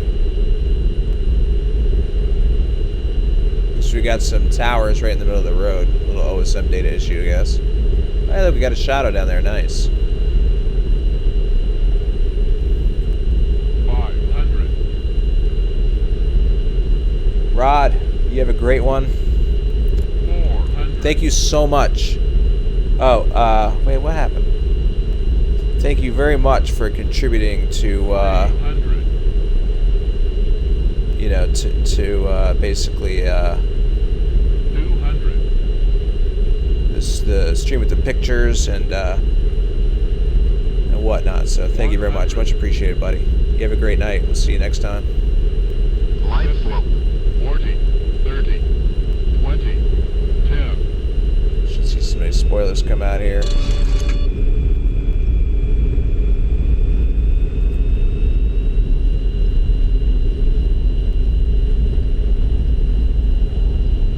Rod, I hope you don't mind me handing you a green sword there.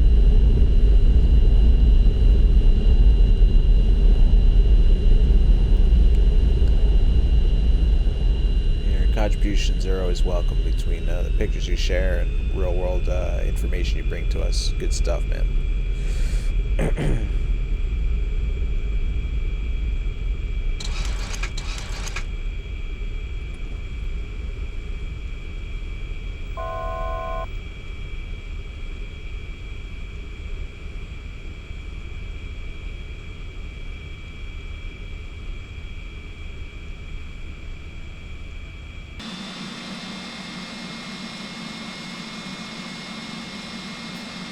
Oh, no, man. Thank you.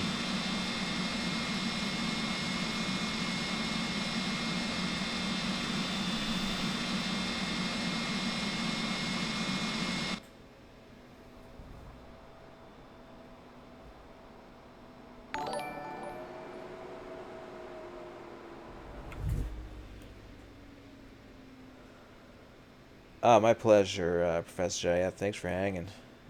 It was a fun flight, for sure. Knock on wood, not many technical glitches. We just had that crazy throttle lever malfunction on the ramp in the very beginning. Min Panuat, how's it going, man? Thanks for following. Hope I said that right.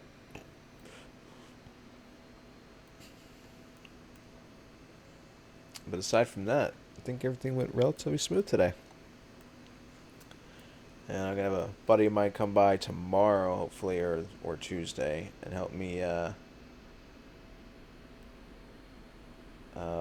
put in a cable that's supposed to give me better control over my fans in my computer. So hopefully when that happens, there'll be less of this fan ramping going back and forth, you know? Which, for anybody that watches my stream enough, has heard me curse many times about it. But today I remained relatively calm, so it was good. I don't know why it's getting a little choppy there for you guys. It's definitely smoother on my end. It must be the OBS is just a little like, bleh. You're flying and streaming on the same computer. Usually that's not a problem, but hopefully that wasn't too prevalent throughout the flight. A lot of the flybys seemed relatively smooth, but right here on the ground, I guess it's taking its toll. Yeah, Mega Mouse, for sure. Likewise. Thanks for sharing that crazy experience too. I'm glad you heated. Look at this signature, which I guess is now. This is totally modeled after the real building. All these models on here are modeled after the real buildings. Greg does this fantastic work. But I love the architecture of that particular signature hangar.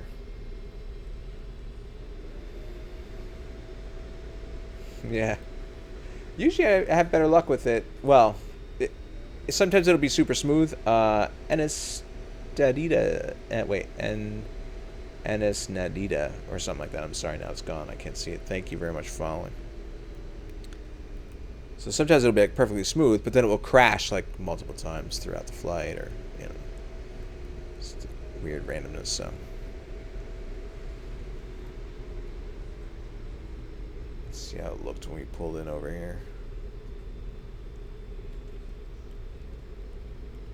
But Rotate does have a nice model out here for us. That is for sure.